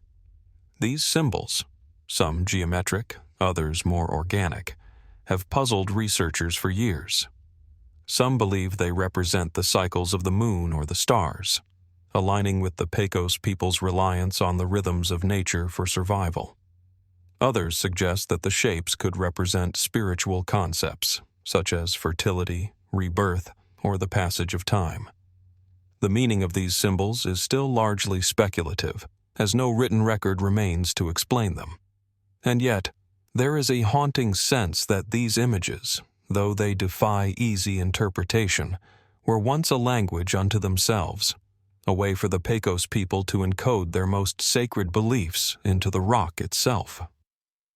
One of the most compelling theories surrounding the white shaman mural is that it serves as a kind of visual storytelling, a spiritual narrative encoded in images that would have been understood only by those initiated into the sacred rites of the tribe. The white shaman, standing at the center of the mural, might have been a figure of power, someone who could traverse between the worlds, accompanied by the totemic animals who guided his or her journey. But was this journey an actual physical one, or was it a metaphorical one, representing the shaman's ability to access different states of consciousness or even astral realms? Some scholars have suggested that the mural may have depicted an ancient initiation ritual, one in which the shaman or a chosen individual underwent a transformative experience, possibly involving a form of shamanic journeying to reach a higher state of understanding. The spiritual connection between humans and the natural world is a theme that recurs throughout many ancient cultures, and it seems to be an essential aspect of the Pecos people's worldview as well. The White Shaman mural, with its mysterious and symbolic imagery, invites us to consider the depth of that connection. What did it mean for the Pecos people to commune with the animals and forces of nature in this way? Was it a way of seeking guidance, healing, or protection? And what does it reveal about the role of art itself in ancient rituals? Perhaps this mural was not just a piece of art, but a sacred space in which the boundaries between the living and the spiritual were blurred. A place where one could step beyond the everyday world and into the realm of the divine. As with many ancient murals and rock art sites, the White Shaman mural offers us more questions than answers. Despite years of research and speculation, the true meaning of the mural remains elusive. Its purpose, symbolism, and the identity of those who created it may never be fully understood. And yet, the very fact that it survives at all, painted on the rock walls of a cave, enduring through centuries of change, speaks volumes about the depth of the spiritual and cultural life of the Pecos people. The White Shaman mural invites us to wonder, what else might we uncover about this ancient civilization if we could read the stories encoded in their art? How much more might we learn about their beliefs, their rituals, and their understanding of the world? As we stand before this ancient artwork, we are reminded of the fragility of human memory and the mystery that remains just beyond the reach of time. What was once a sacred, living expression of a culture now lies frozen in time. An artifact, yes, but also a doorway into a world that we are still struggling to understand. After journeying through the sacred murals of the Pecos and the ancient tombs of Medracen, we turn our focus to a less familiar but equally captivating mystery, nestled in the rugged wilderness of New Zealand. Here, amid the dense forests and rolling hills of the Kaimanawa Ranges, lies a structure that has sparked debate for decades, the Kaimanawa Wall. Unlike the simple grandeur of ancient burial sites, the Kaimanawa Wall raises more questions than answers, challenging our assumptions about the early history of this remote corner of the world. The Kaimanawa Wall is an intriguing formation, extending more than 60 meters along the slopes of the Kaimanawa Ranges. At first glance, it appears to be a natural rock formation, a long, jagged ridge of stone that follows the contour of the land in a curiously straight line. Yet as you approach and examine the structure more closely, it becomes increasingly difficult to dismiss it as purely natural. The wall is too straight, too uniform, its large blocks too neatly arranged. It is as though the very rock has been shaped by human hands, though no one can say for certain when or why it was created. The first recorded sighting of the Kaimanawa Wall by Westerners occurred in 1904, though the structure was likely known to the indigenous Maori people long before then. Over the years, various theories have been proposed about its origins, each one attempting to explain its peculiar, almost deliberate construction. Is it a remnant of an ancient civilization, lost to time? A natural formation shaped by erosion in an unusual pattern? Or perhaps something altogether different, an artifact of a culture that predates what we currently know of human history? Geologists, at first, were quick to dismiss the Kaimanawa Wall as a natural rock formation. The theory of natural erosion, with its suggestion that the stones were shaped over millennia by the forces of wind and water, was the dominant explanation for many years. After all, the Earth is full of strange and beautiful geological formations, perfectly straight ridgelines, rock columns, and intricate stone patterns that appear too deliberate to be accidental. But as more time passed and the wall was further studied, some began to question whether a simple geological explanation could account for the precision and scale of the structure. Could it really be a natural formation, or was there something more to it? In the 1970s, the Kaimanawa Wall gained attention once again when a group of explorers and archaeologists began to investigate the site more closely. Armed with rudimentary tools, they discovered that the wall's stones were not simply shaped by the forces of erosion, but appeared to have been intentionally carved. Several blocks were clearly rectangular in shape, and the line of the wall followed a perfect straight course across the landscape. There were even signs of smaller, interlocking stones that seemed to suggest an effort to fit the stones together with some measure of precision. The presence of what appeared to be carved channels and grooves only added to the mystery. It was clear that someone, perhaps an ancient civilization, had worked the stone, shaping it into a structure far more complex than anything nature alone could produce. Despite this evidence, no definitive explanation for the Kaimanawa Wall exists. Is it the remnants of an ancient human construction or merely a curious quirk of geology? And if it is man-made, then whose hands created it? The Maori people, the indigenous people of New Zealand, have their own oral traditions, but none of these stories provide a direct link to the Kaimanawa Wall. In fact, the Maori have long maintained that they did not build the wall, and they have no known records of such a structure from their own history. This has led to speculation that the wall may have been constructed by a culture that existed long before the arrival of the Maori, a civilization lost to time. One theory that has gained traction over the years is the idea that the Kaimanawa Wall is an ancient site, potentially constructed by a group of pre-Maori Polynesian settlers. Some suggest that the wall could be the work of a group of explorers who arrived in New Zealand long before the Maori, perhaps driven by the same seafaring impulses that led the Polynesians to settle the islands of the Pacific. This theory posits that the wall was part of a broader complex, built for ceremonial or even defensive purposes.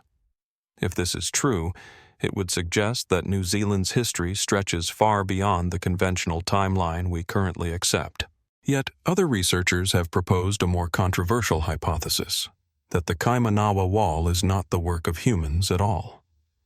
Instead, they suggest that it is an entirely natural geological formation, shaped by tectonic forces and the slow process of erosion over thousands of years. Proponents of this theory argue that the straight edges and angular corners of the structure are simply the result of unique geological conditions in the area. They point to other examples of similarly structured rock formations around the world, from the Giant's Causeway in Ireland to the Devil's Tower in Wyoming, which have similarly straight angular formations. These formations, like the Kaimanawa Wall, have often been mistaken for man-made constructions, when in fact they are the product of natural processes. So, is the Kaimanawa Wall a testament to a lost, ancient civilization, or simply an unusual natural feature of the landscape? While geological experts continue to debate the origins of the wall, one fact remains undeniable. The Kaimanawa Wall is an anomaly that challenges our understanding of the past. Its purpose, if it indeed has one, is unclear. Was it built as a boundary marker, a place of ritual significance, or perhaps a defensive structure meant to protect an ancient settlement from invaders? These are questions that remain unanswered. Moreover, the Kaimanawa Wall stands at a crossroads between legend and history. The Maori themselves have long held myths about their ancestors, many of which involve extraordinary feats of construction and ancient structures. Some oral traditions speak of stone houses and long walls built by ancestors, but these stories are vague, leaving much to interpretation. Could the Kaimanawa Wall be the physical manifestation of such legends? A remnant of a time that has been all but forgotten by history? As we stand before the Kaimanawa Wall, the answers continue to elude us. The structure sits quietly, nestled into the wilderness, its straight lines and angular stones beckoning the curious and the skeptical alike. Is it a natural formation, a remnant of the Earth's tectonic forces? Or is it a human-made structure, built by an ancient civilization whose legacy has been lost to time? And if it is man-made, what was its purpose, and who were the people behind its construction? Perhaps the greatest mystery of the Kaimanawa Wall is not simply its origins, but the unanswered questions it raises about the history of human civilization. Could there have been ancient cultures whose achievements have been obscured by the passage of time? The Kaimanawa Wall, like so many other enigmatic sites, challenges us to reconsider the accepted narrative of history, to ask whether there is more to our past than we have yet discovered, hidden beneath the surface, waiting to be uncovered. The wall's true purpose, its creators, and its meaning remain a mystery, one that may never be fully solved. But in that mystery, there is an invitation to explore, to wonder, and to search for the hidden stories that have yet to be told. The Kaimanawa Wall stands as a silent witness to an unknown past, its stones waiting for the answers that may one day emerge, if we are patient enough to listen.